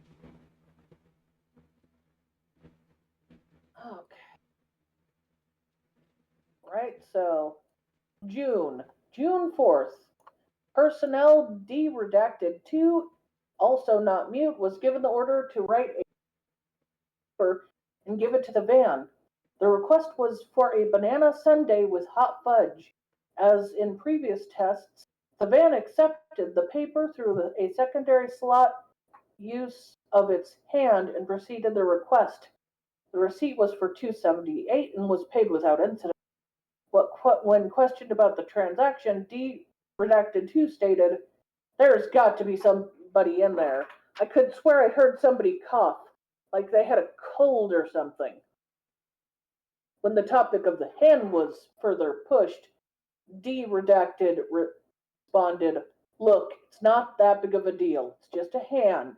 Got all 5 fingers, looked healthy, certainly not dead or whatever. Redacted just lost it. Never trusted that guy much anyway." Yes, the test of if they look like a corpse or not. They have all 5 fingers. Oh yeah, but what he's describing is completely different from the other. Oh, you're right. They all saw different things. Yeah. He even saw something different than the lady who went there previously and saw the hand, right? Yeah. Oh, that's weird. All right, June 6th. No test. Personnel D redacted. Logged at. Oh.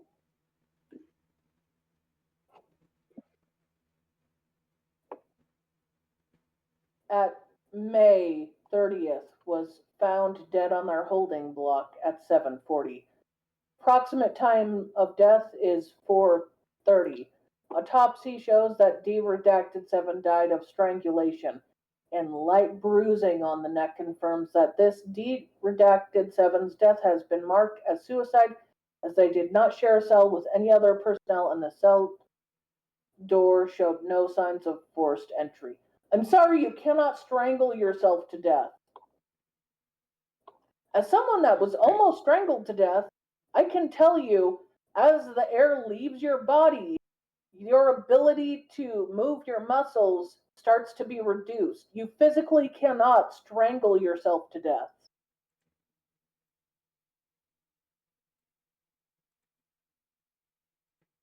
I'm just pulling up the thumbnail I mean, now. it's it's not saying that he didn't use something like a cord or a rope. It, if he used a cord or a rope, then it wouldn't be choking himself, it would be strangling himself. It said that his cause of death was strangulation. Oh, that's true. But it does. But they also don't bring up. I'm pretty sure if they were like, they would mention that it was a rope or something. Yeah, instead of rope or cord, they bring up light bruising. Yeah, what do you guys think of the thumbnail? 4.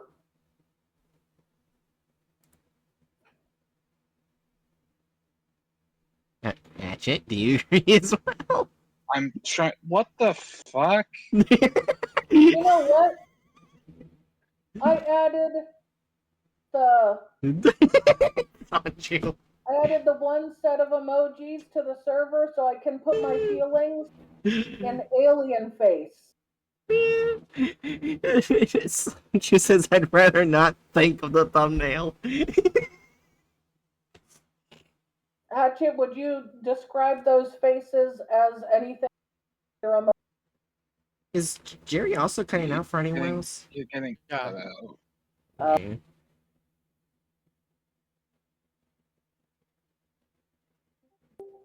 Did that work? Can you hear me? Yeah. Yeah. Okay. Anyway, I added those emotes to describe my feelings about that. Very good. Alright, so are we all agreeing with a 4? Yes. Yeah. This is stupid.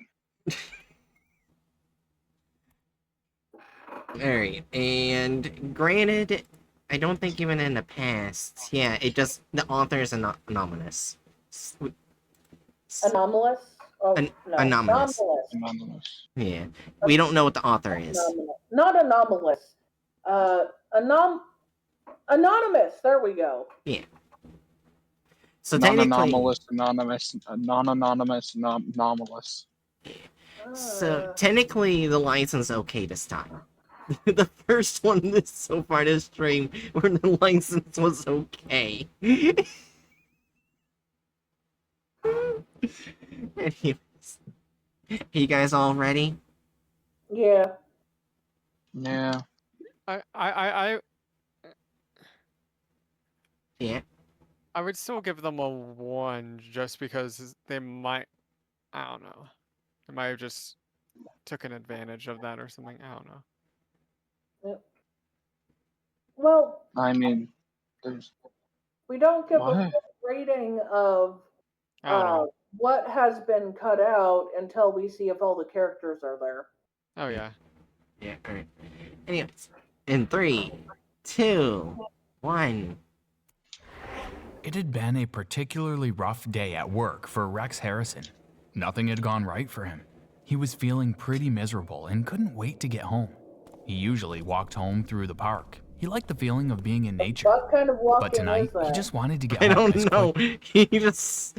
He's sidestepping everywhere. He's walking to the side, and that's propelling him forward, not to the side. Yeah. Yes. Physics. Okay.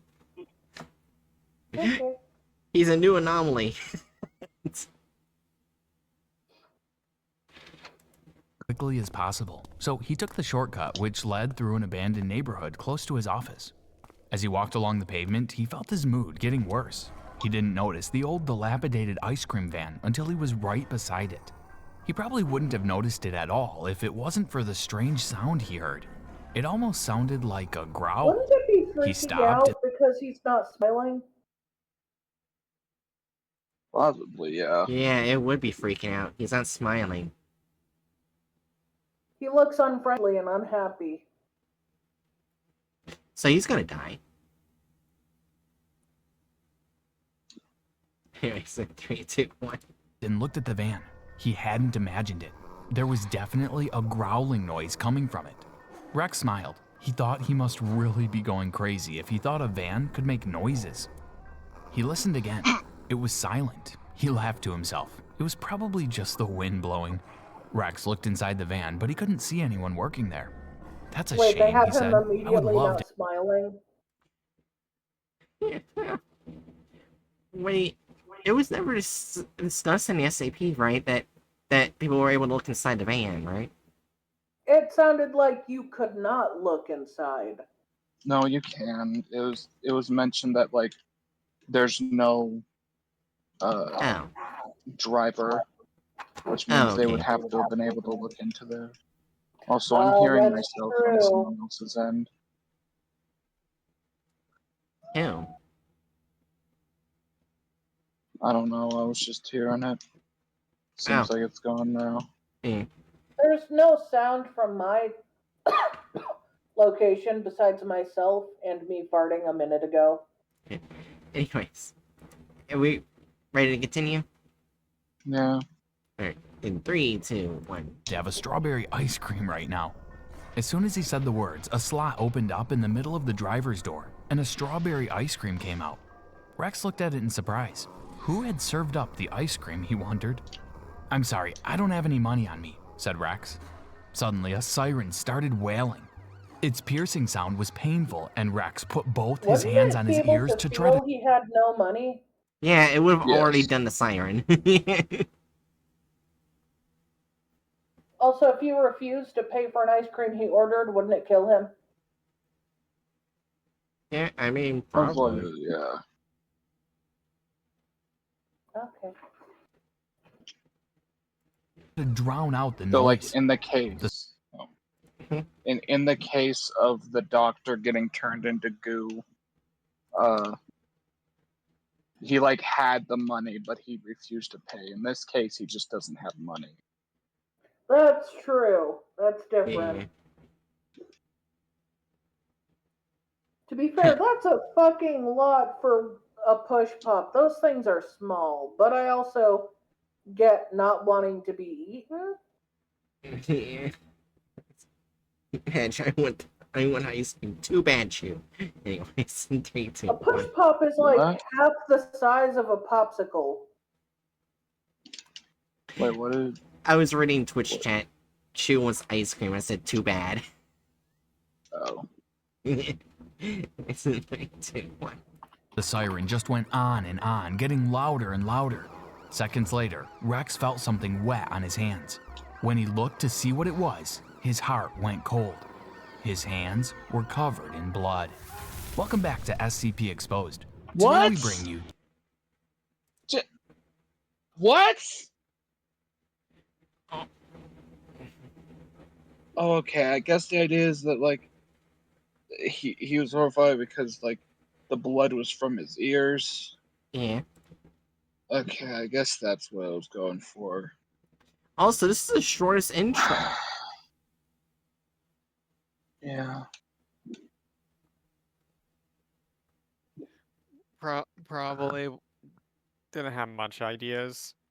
Yeah. Especially that the siren grows so loud it makes the ears bleed. Yeah. Alright, anyways, in 3, 2, 1. the Euclid class subject SCP-1386. But before I go on, don't forget to subscribe to Go our fuck channel yourself. to make sure you won't miss out on any more SCP stories. SCP-1386 is a white, Good Humor brand ice cream truck, in poor condition and lacking any images or descriptions of the products it sells. The van appears to be sapient as it drives without a person behind the wheel. After the investigation of March 15, 2012, it has been concluded that none of the doors or windows on the vehicle open through conventional means. The van plays instrumental melodies of Pop Goes the Weasel and Twinkle Twinkle Little Star 24 hours a day, alternating between the two every 4 hours. On occasion, it has been known to play a version of Greensleeves, but will immediately switch to another song when in the presence of customers. Wait, wait, change song? Wait, what? I I've never guess seen. I guess they just decided to fucking. I don't know, man. I've never seen a radio go like a radio on a car go change song, just flash change song.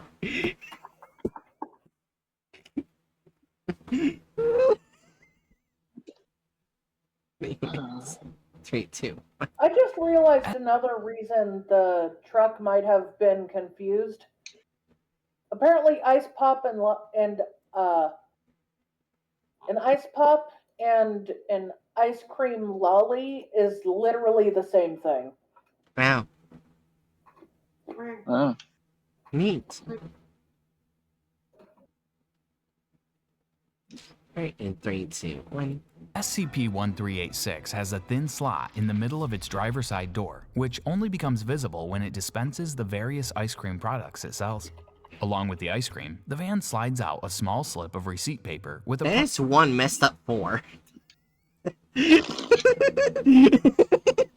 just a lightning bolt, it's not even a 4. Yeah, I was about to say, it looks like they're trying to turn the fucking 4 into. I don't remember the name of the room, but the room that the fucking shitbags appropriated for the SS logo. Oh god. Forget which room it's. Or what the room's name is. It chooses okay, shocks you 56 times. Yeah, anyways, 3, 2, 1. price written on it in what has been described as very sloppy but legible handwriting. The van receives payment through the same slot it delivers ice cream from, and will drive away as soon as it is paid. The prices and flavors of the ice cream products it sells fluctuate daily, but it never runs out of its stock of items.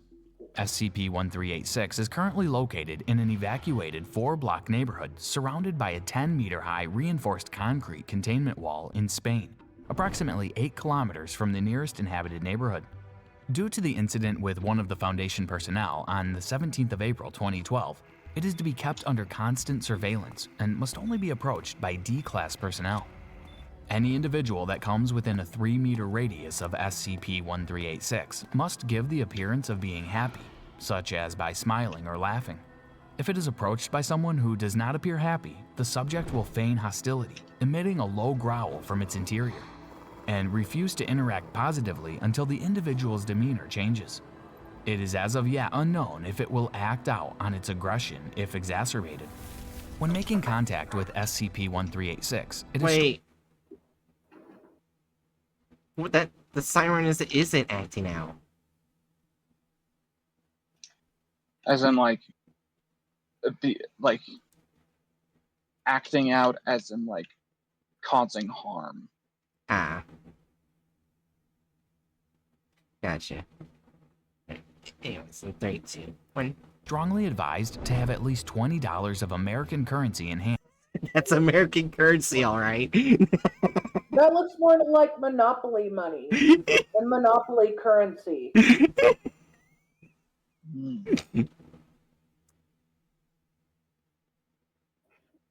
I want Christine level car hostility. Oh, I love that movie. As well as the book. The book was good too. Anyways, 3, 2, 1. And in plain view of it. If it does not sense currency on the individual approaching it, a siren that has been known to cause bleeding of the inner ear will blare from its undercarriage for the next 24 hours.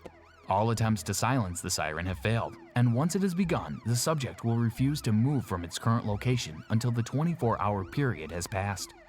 Any attempts of interaction with SCP-1386 during this period have been known to momentarily increase the intensity of the siren.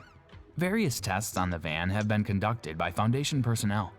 On the 30th of March 2012, Dr. Rogers and Davies each requested 1 cookies and cream smoothie, and they were dispensed as asked. I don't recall them ever looking into the engine.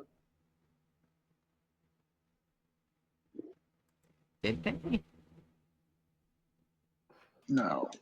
No, Oh. the video shows them doing that, but they did not on the file. There's no mention of them going into the engine. And again, they're giving names. Redacted person. You can just say redacted. It's not that hard.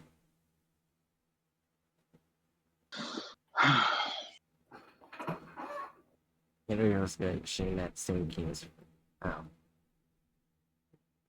Yeah, anyways, 3, What's 2. going on? I was just reading chat for a second there. Oh. Okay. Yeah, in 3, 2, 1. However, one smoothie was marked with a handwritten M and the other a handwritten G. The receipt was for $4.89 and was paid without incident. 2 days later, on April 1st, Dr. Davies requested 1 Neapolitan ice cream sandwich. After several seconds, the van slid out what appeared to be a meat and cheese sandwich with tomato. The sandwich was made out of chocolate, vanilla, and strawberry ice cream, respectively. The receipt given read April Fools, and the van drove away before Dr. Davies could inquire about payment. Approximately 10 days later, Dr. Davies asked for a single scoop vanilla ice cream in a waffle cone. The product was dispensed as asked, with a receipt that read 72 cents and was paid without incident. On the 17th of April, You're paying cents with dollars. They're lazy. Let them have it. I just find that funny. Yeah. 3, 2, 1. Dr. Fleming was assigned to conduct a test with SCP-1386. He requested 1 peach push pop and received it, along with a receipt of $16.27. Dr. Fleming expressed not a push disapproval at the pop. price for the ice cream. That is not a push pop. A push pop is a specific child-sized type of ice cream where you can literally push the stick in a way that pushes the ice cream out of the cover. Oh yeah, I Yeah. love the orange push pops. They're so good. I've only had one push pop ever, and it was when I was a kid. It was a Flintstones orange push pop. It was very tiny, but very delicious. But it was tiny enough where I never wanted one again. Well, like, they weren't too tiny, if I remember correctly, the ones I had. But, Well, yeah. the Flintstones one felt like 2 to 3 bites of ice cream to child me. Yeah. I see. So it might be the Flintstones ones were just especially tiny. I've never had a push pop. Anyways.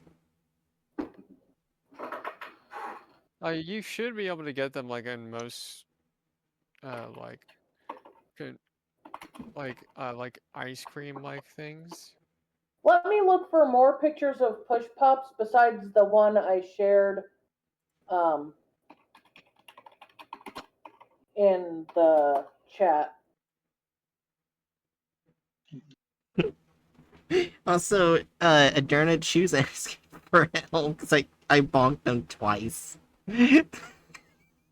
Oh, you're asking for help from me? You know that I'm gonna bonk you too, right? Yeah, they said everything is a push pop if you try hard enough. I bonked them. Then they said you're not allowed to bonk me. Then I bonked them again. You definitely deserve that bonk, Shu.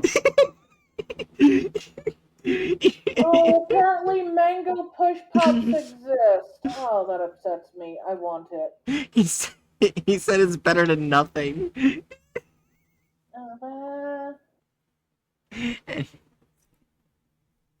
Yeah. Anyways, ready to continue? Did you Yeah. look to have a better idea of push pops? Yeah, I saw them. I feel like I feel like we all know what push pops look like. Yeah, I just never had one. Anyways, Uh, 3, 2, 1. They Dr. should Fleming be. expressed disapproval at the price for the Huh? What was that? They're not that expensive. Like so. Gotcha. Anyways. And they typically are like convenient. You you can like find them at like what are they called? At like gas stations. Yeah, alright. 3, 2, 1. ice cream and refused to pay the full amount, instead paying a total of $3.75 in quarters. That is way over $3 in quarters. let the lazy people have it. It looks like he just handed them a fistful of rice. Yeah. 3 quarters and No one rice. ever said they were trying to win a drawing contest. They'd lose. Oh my god. 3, 2. Wait, a drawing contest against who? Other content farms. Wait, would they? Let's keep going. You're gonna say something, Adurna? Well, I'm like, are there content farms that have like? I haven't seen. I don't think I've seen the other content farms really. We've seen quite a few at this point. Yeah. 3, 2. Which one has the worst like drawing style? Why don't we just continue? Because I think it depends on your opinion. Yeah, I think probably this one. Anyways, I 3. I Huh? would agree. Yeah. Yeah. 3, 2, 1. However, when the doctor attempted to walk away, the van opened the slot in its door to an approximate height of 6 feet and dragged him inside of it by using What?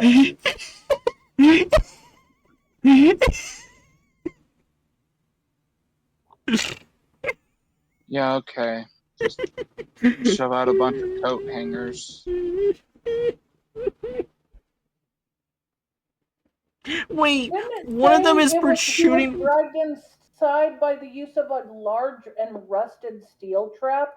How does Yes. that look like a large and rusted steel trap? Also, one of them's protruding right where his dick would be.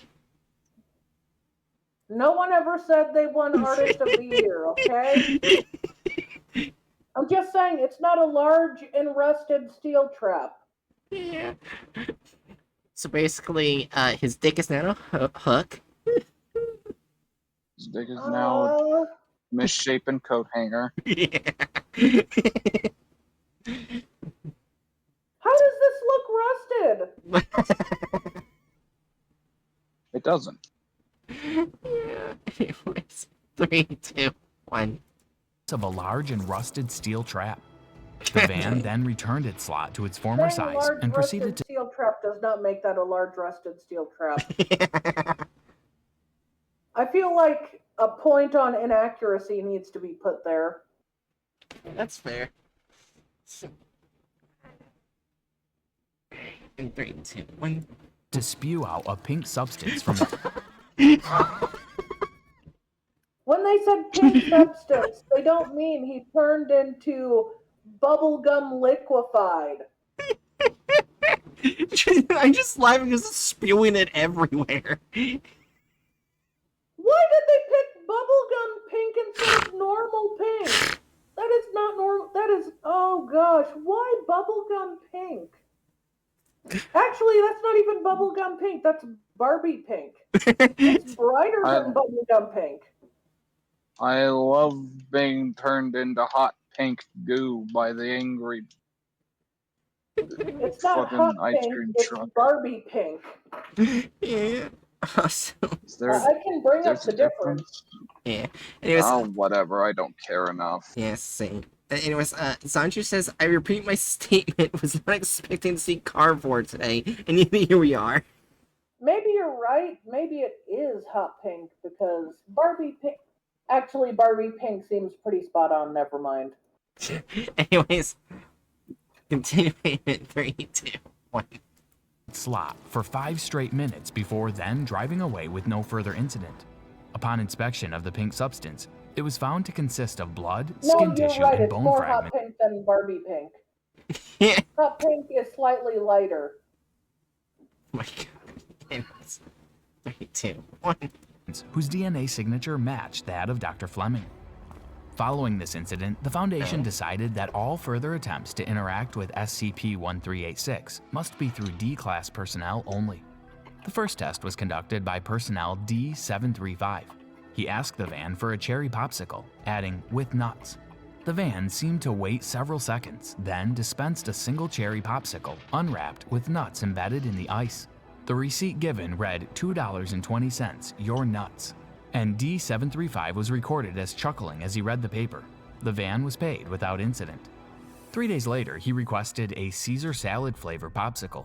After a few moments, the van dispensed a popsicle with an off-green coloration, which was noted to taste of lightly dressed lettuce with a hint of croutons. The receipt was for $4.56 and was paid without incident. Personnel D278 Keep going. Okay. asked for a dark chocolate fudge pop and received it with a receipt of $1.38. Okay, so on one hand, I was thinking, damn, they added a black person. That's good for them. But I don't know. I feel like there's some underlying racial dumb fuckery that they specifically only added the black man to order the dark chocolate fudge pop. Is that just me? It feels like this. It feels like. She agrees. I'm gonna say this nicely, but typically there's slangs of suggesting of certain activities, and they would Yes. sometimes call a black man's member a fudge pop.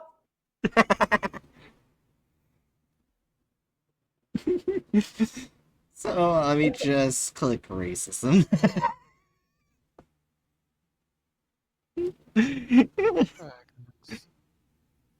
It's 3, 2, 1. Paid for it with 2 single-dollar bills. After receiving payment, the van made a sound akin to a cash register from within what is presumably the area in which ice cream is stored, I will and admit, then dispensed a me small trying factory to me trying to, like, explain slang for different body parts feels very awkward. So, 3, 2, 1. It's an IKEA box. Wrapped package. No. There was no written indication of what was contained inside the package, but on the front there was a crudely drawn image of what Oh, no, appeared I to be can't various unsee coins, all Keep of that American looking currency. Sweden. It does look like a Sweden-themed gift box. Sweden, the king of chocolate. The fuck did you just say? I said Sweden, the Sweden, king the of king of chocolate. chocolate. Yeah.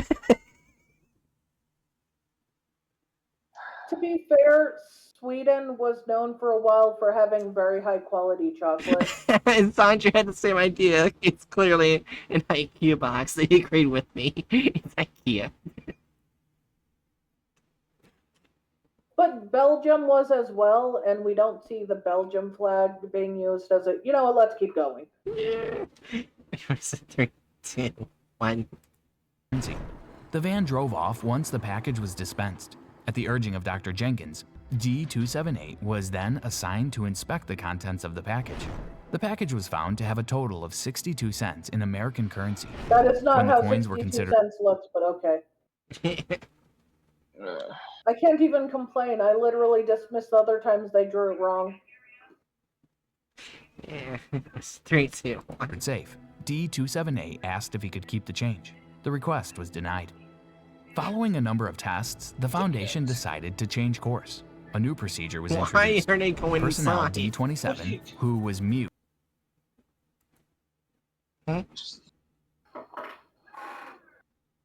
You okay, Hatchet? Yeah?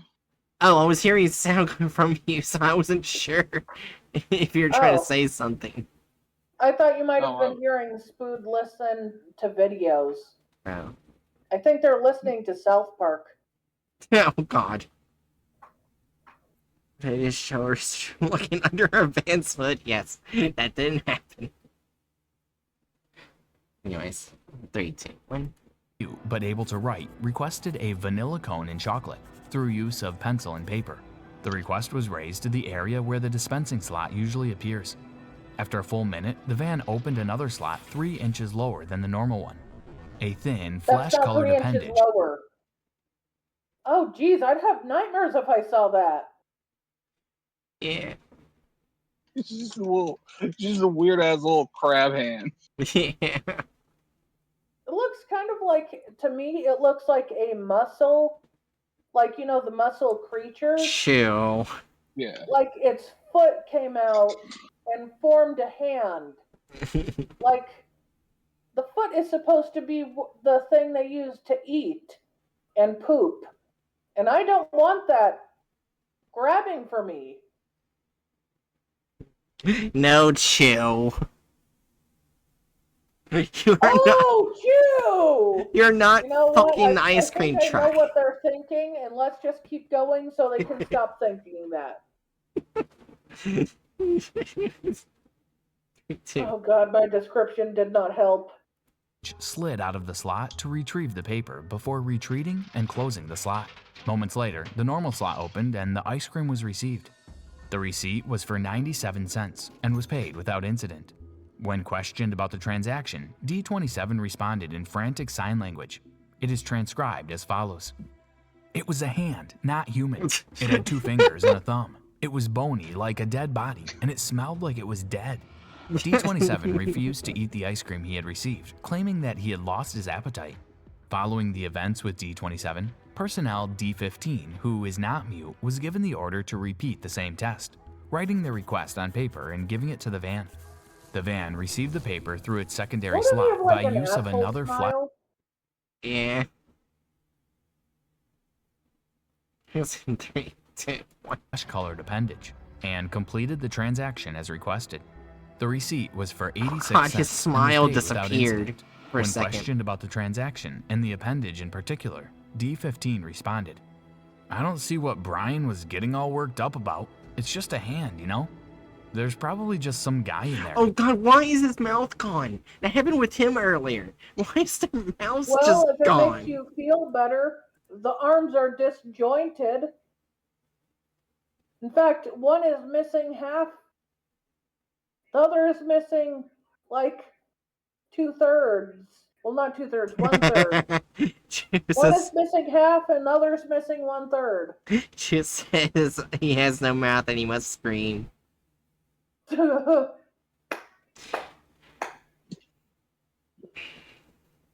Look at the arms, though. He's Anyways, basically a seal, a human seal. yeah. 3, 2, 1. Handing out ice cream. Sure, it's weird, but what here isn't? Personnel D112, also not mute, was given the order to write a new request on paper and give it to the van. The request was for a banana sundae with hot fudge. As in previous tests, the van accepted the paper through a secondary slot by use of its hand and processed the request. That is not a hot fudge sundae. A banana, not hot fudge. Bananas, whatever the fuck it was. Banana sundae with hot fudge. That is not that. that is a drumstick. Well, they want to be lazy. Give them a break. They don't know how to shove banana and hot fudge and vanilla into one ice cream cup. Because those exist. Yeah. Ice cream cups fucking exist. Yeah. Chew says the fuck are my bananas? Donkey Kong is outraged. Anyways, in 3, 2, 1. The receipt was for $2.78 and was paid without incident. When questioned about the transaction, D112 stated, "There's got to be somebody in there. I could swear I heard somebody cough, like they had a cold or something."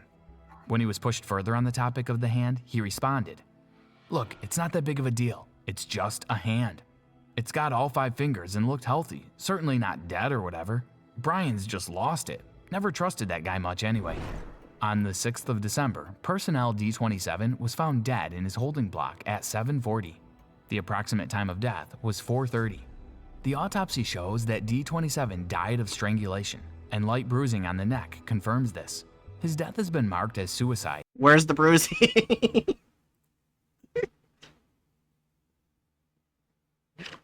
There is no bruising, apparently. Yeah. They acknowledge nothing was around his neck, but he had to basically use no force to kill himself. Yeah. Nothing suspicious about no wires or anything like that, and being dead in his own cell. 3, 2, 1. As he did not share a cell with any other personnel, and his cell door showed no signs of forced entry. What do you think of that? Oh, they didn't show SCP AI case? this time. Please leave your comments below. Also, what the fuck is that? We'll find out eventually, not right now. Yeah, that's the last SCP of the night. That hurt me. So, removal of character / license. They didn't remove any characters, but that hurt. And So- I guess that's a 0. Yeah. Well, oh yeah, they didn't remove anything of the license, did they? No. Yeah. Okay. But they did alter gore because they turned the person remains from normal pink to hot pink. Also, because of Hatchet, I now know that Barbie pink is slightly darker than hot pink.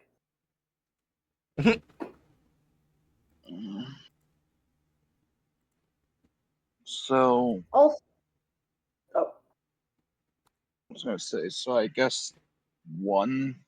Yeah. I was going to say 1 or 2 because they also kept altering what would trigger the van, I mean. Sometimes they'd say the character smiled and all was good, then they'd show the character frowning while directly next to the van and not having it go off. Oh yeah, like with the starting thing. Yeah. Yeah. And they did it like after that too. True. I don't know if I'd put that in altered gore though. And the thumbnail was using both arms. That's true. I guess Oh it's my god, more like chill. deviating from the plot of the article. Yeah. So yeah, Yeah. one. So yeah, one. Deviates from the plot of the article. They changed Okay. So the rusted steel trap or rust it into crab claws that were not rusted. I'm not sure how to better describe that. yeah. Yeah.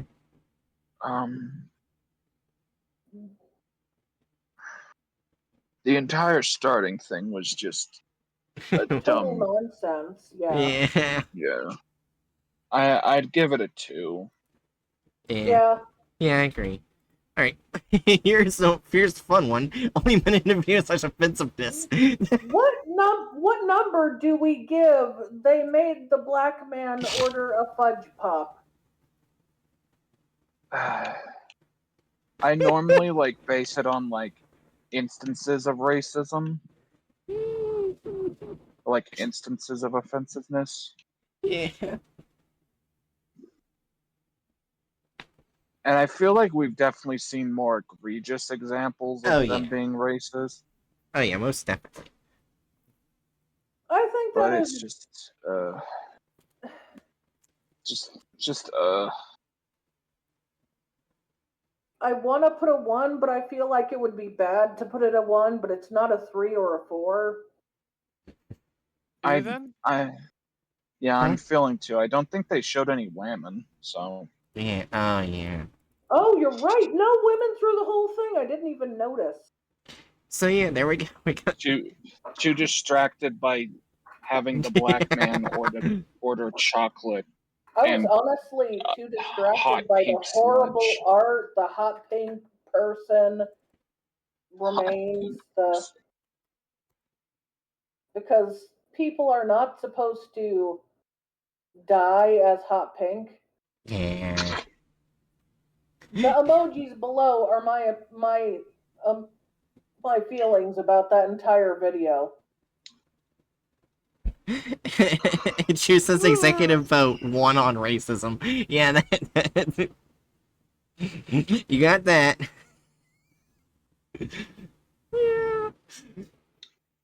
I guess technically we did add a 1 point for racism and 1 point for sexism. Yeah. So, I am liking how on our streams so far that we're just basically, instead of just doing 2, we're actually being able to do 3 at a time. That is very cool. Yeah. And I hope next Thursday goes better than last Thursday. Oh yeah. Well, next Thursday I'm doing night shift, so GOI tier listing will be on Friday and content farm will be on Monday. Okay. Yeah. Well, It's the whatever we do, I hope it's better than last Thursday because Yeah. the site went down. Oh the yeah. site was down. So You wait, were gone and the site went down. damn. I guess I picked a good time to become unreasonably tired randomly. Yeah, I think we only did 3. And we were able to go do more, but the site broke.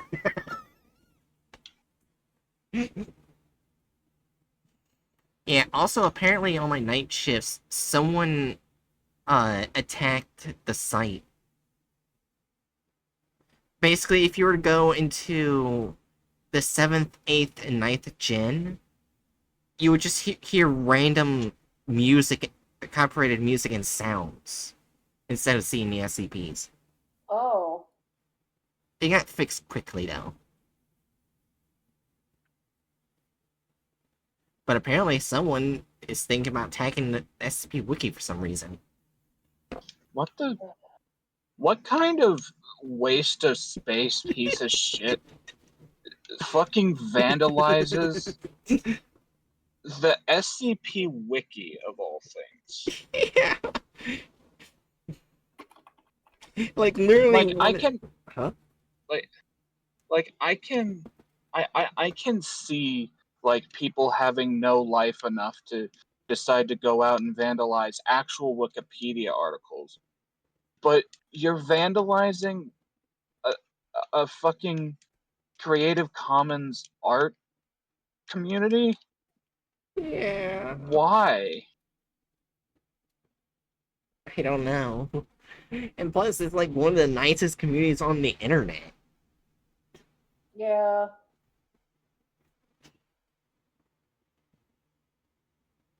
Now going innings soon. Alright. Oh, I forgot to make this announcement earlier. But, on the Wednesday of this month, when I do the analog horror, offline party, it'll be Winter of 83. Which is basically, analog horror movie, put it simply. It's like an hour long or so, in a few minutes. And it's just a big analog horror event that's kind of SCP related. It's not, they don't say it's based off SCP, but there are some elements in it that feel SCP-like. So yeah. Winter of 83, which I think will be fun. Because I know the last party was fun. You guys had enjoyed watching Vita Carnis. I think. If anyone remembers.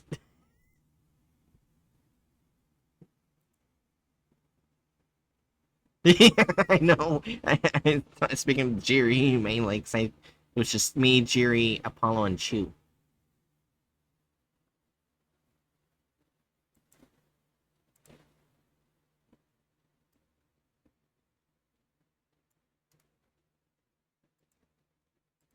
That's fair.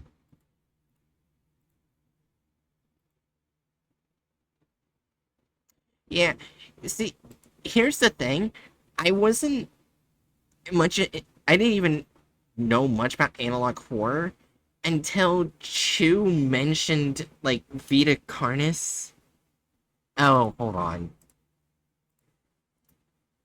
Fuck you, OBS. Anyways, but basically, I didn't know much of it until Chu mentioned Gemini Home Entertainment, Local 58, and Vita Carnis, and then I got hooked. I've watched like, I think almost 20 different types of analog horror now. So this is my fault. Shit. Yeah, you got me hooked on analog horror.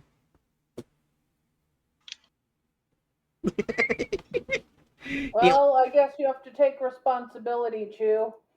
Yeah, the only thing I will never do a watch party for is Mandela Catalog. Because the creator's iffy, and honestly, I watched a bit of it before I learned about it, and it didn't really seem that entertaining to me. So yeah. No, I'm a streamer. I refuse to take accountability for my actions. Alright.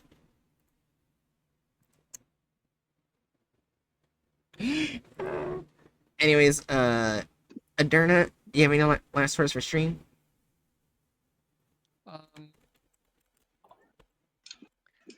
Okay.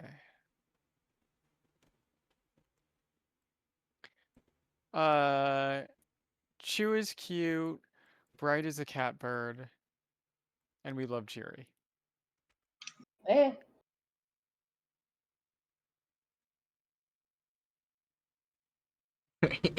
Cherry, do you have any last words for stream?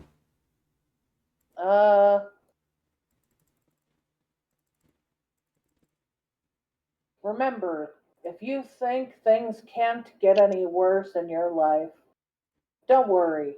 It can. It always can. She says, no, I'm not, hush, and I blocked them. You are cute though.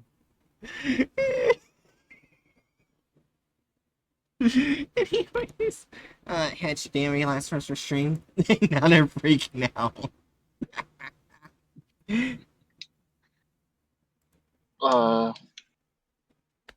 When in doubt,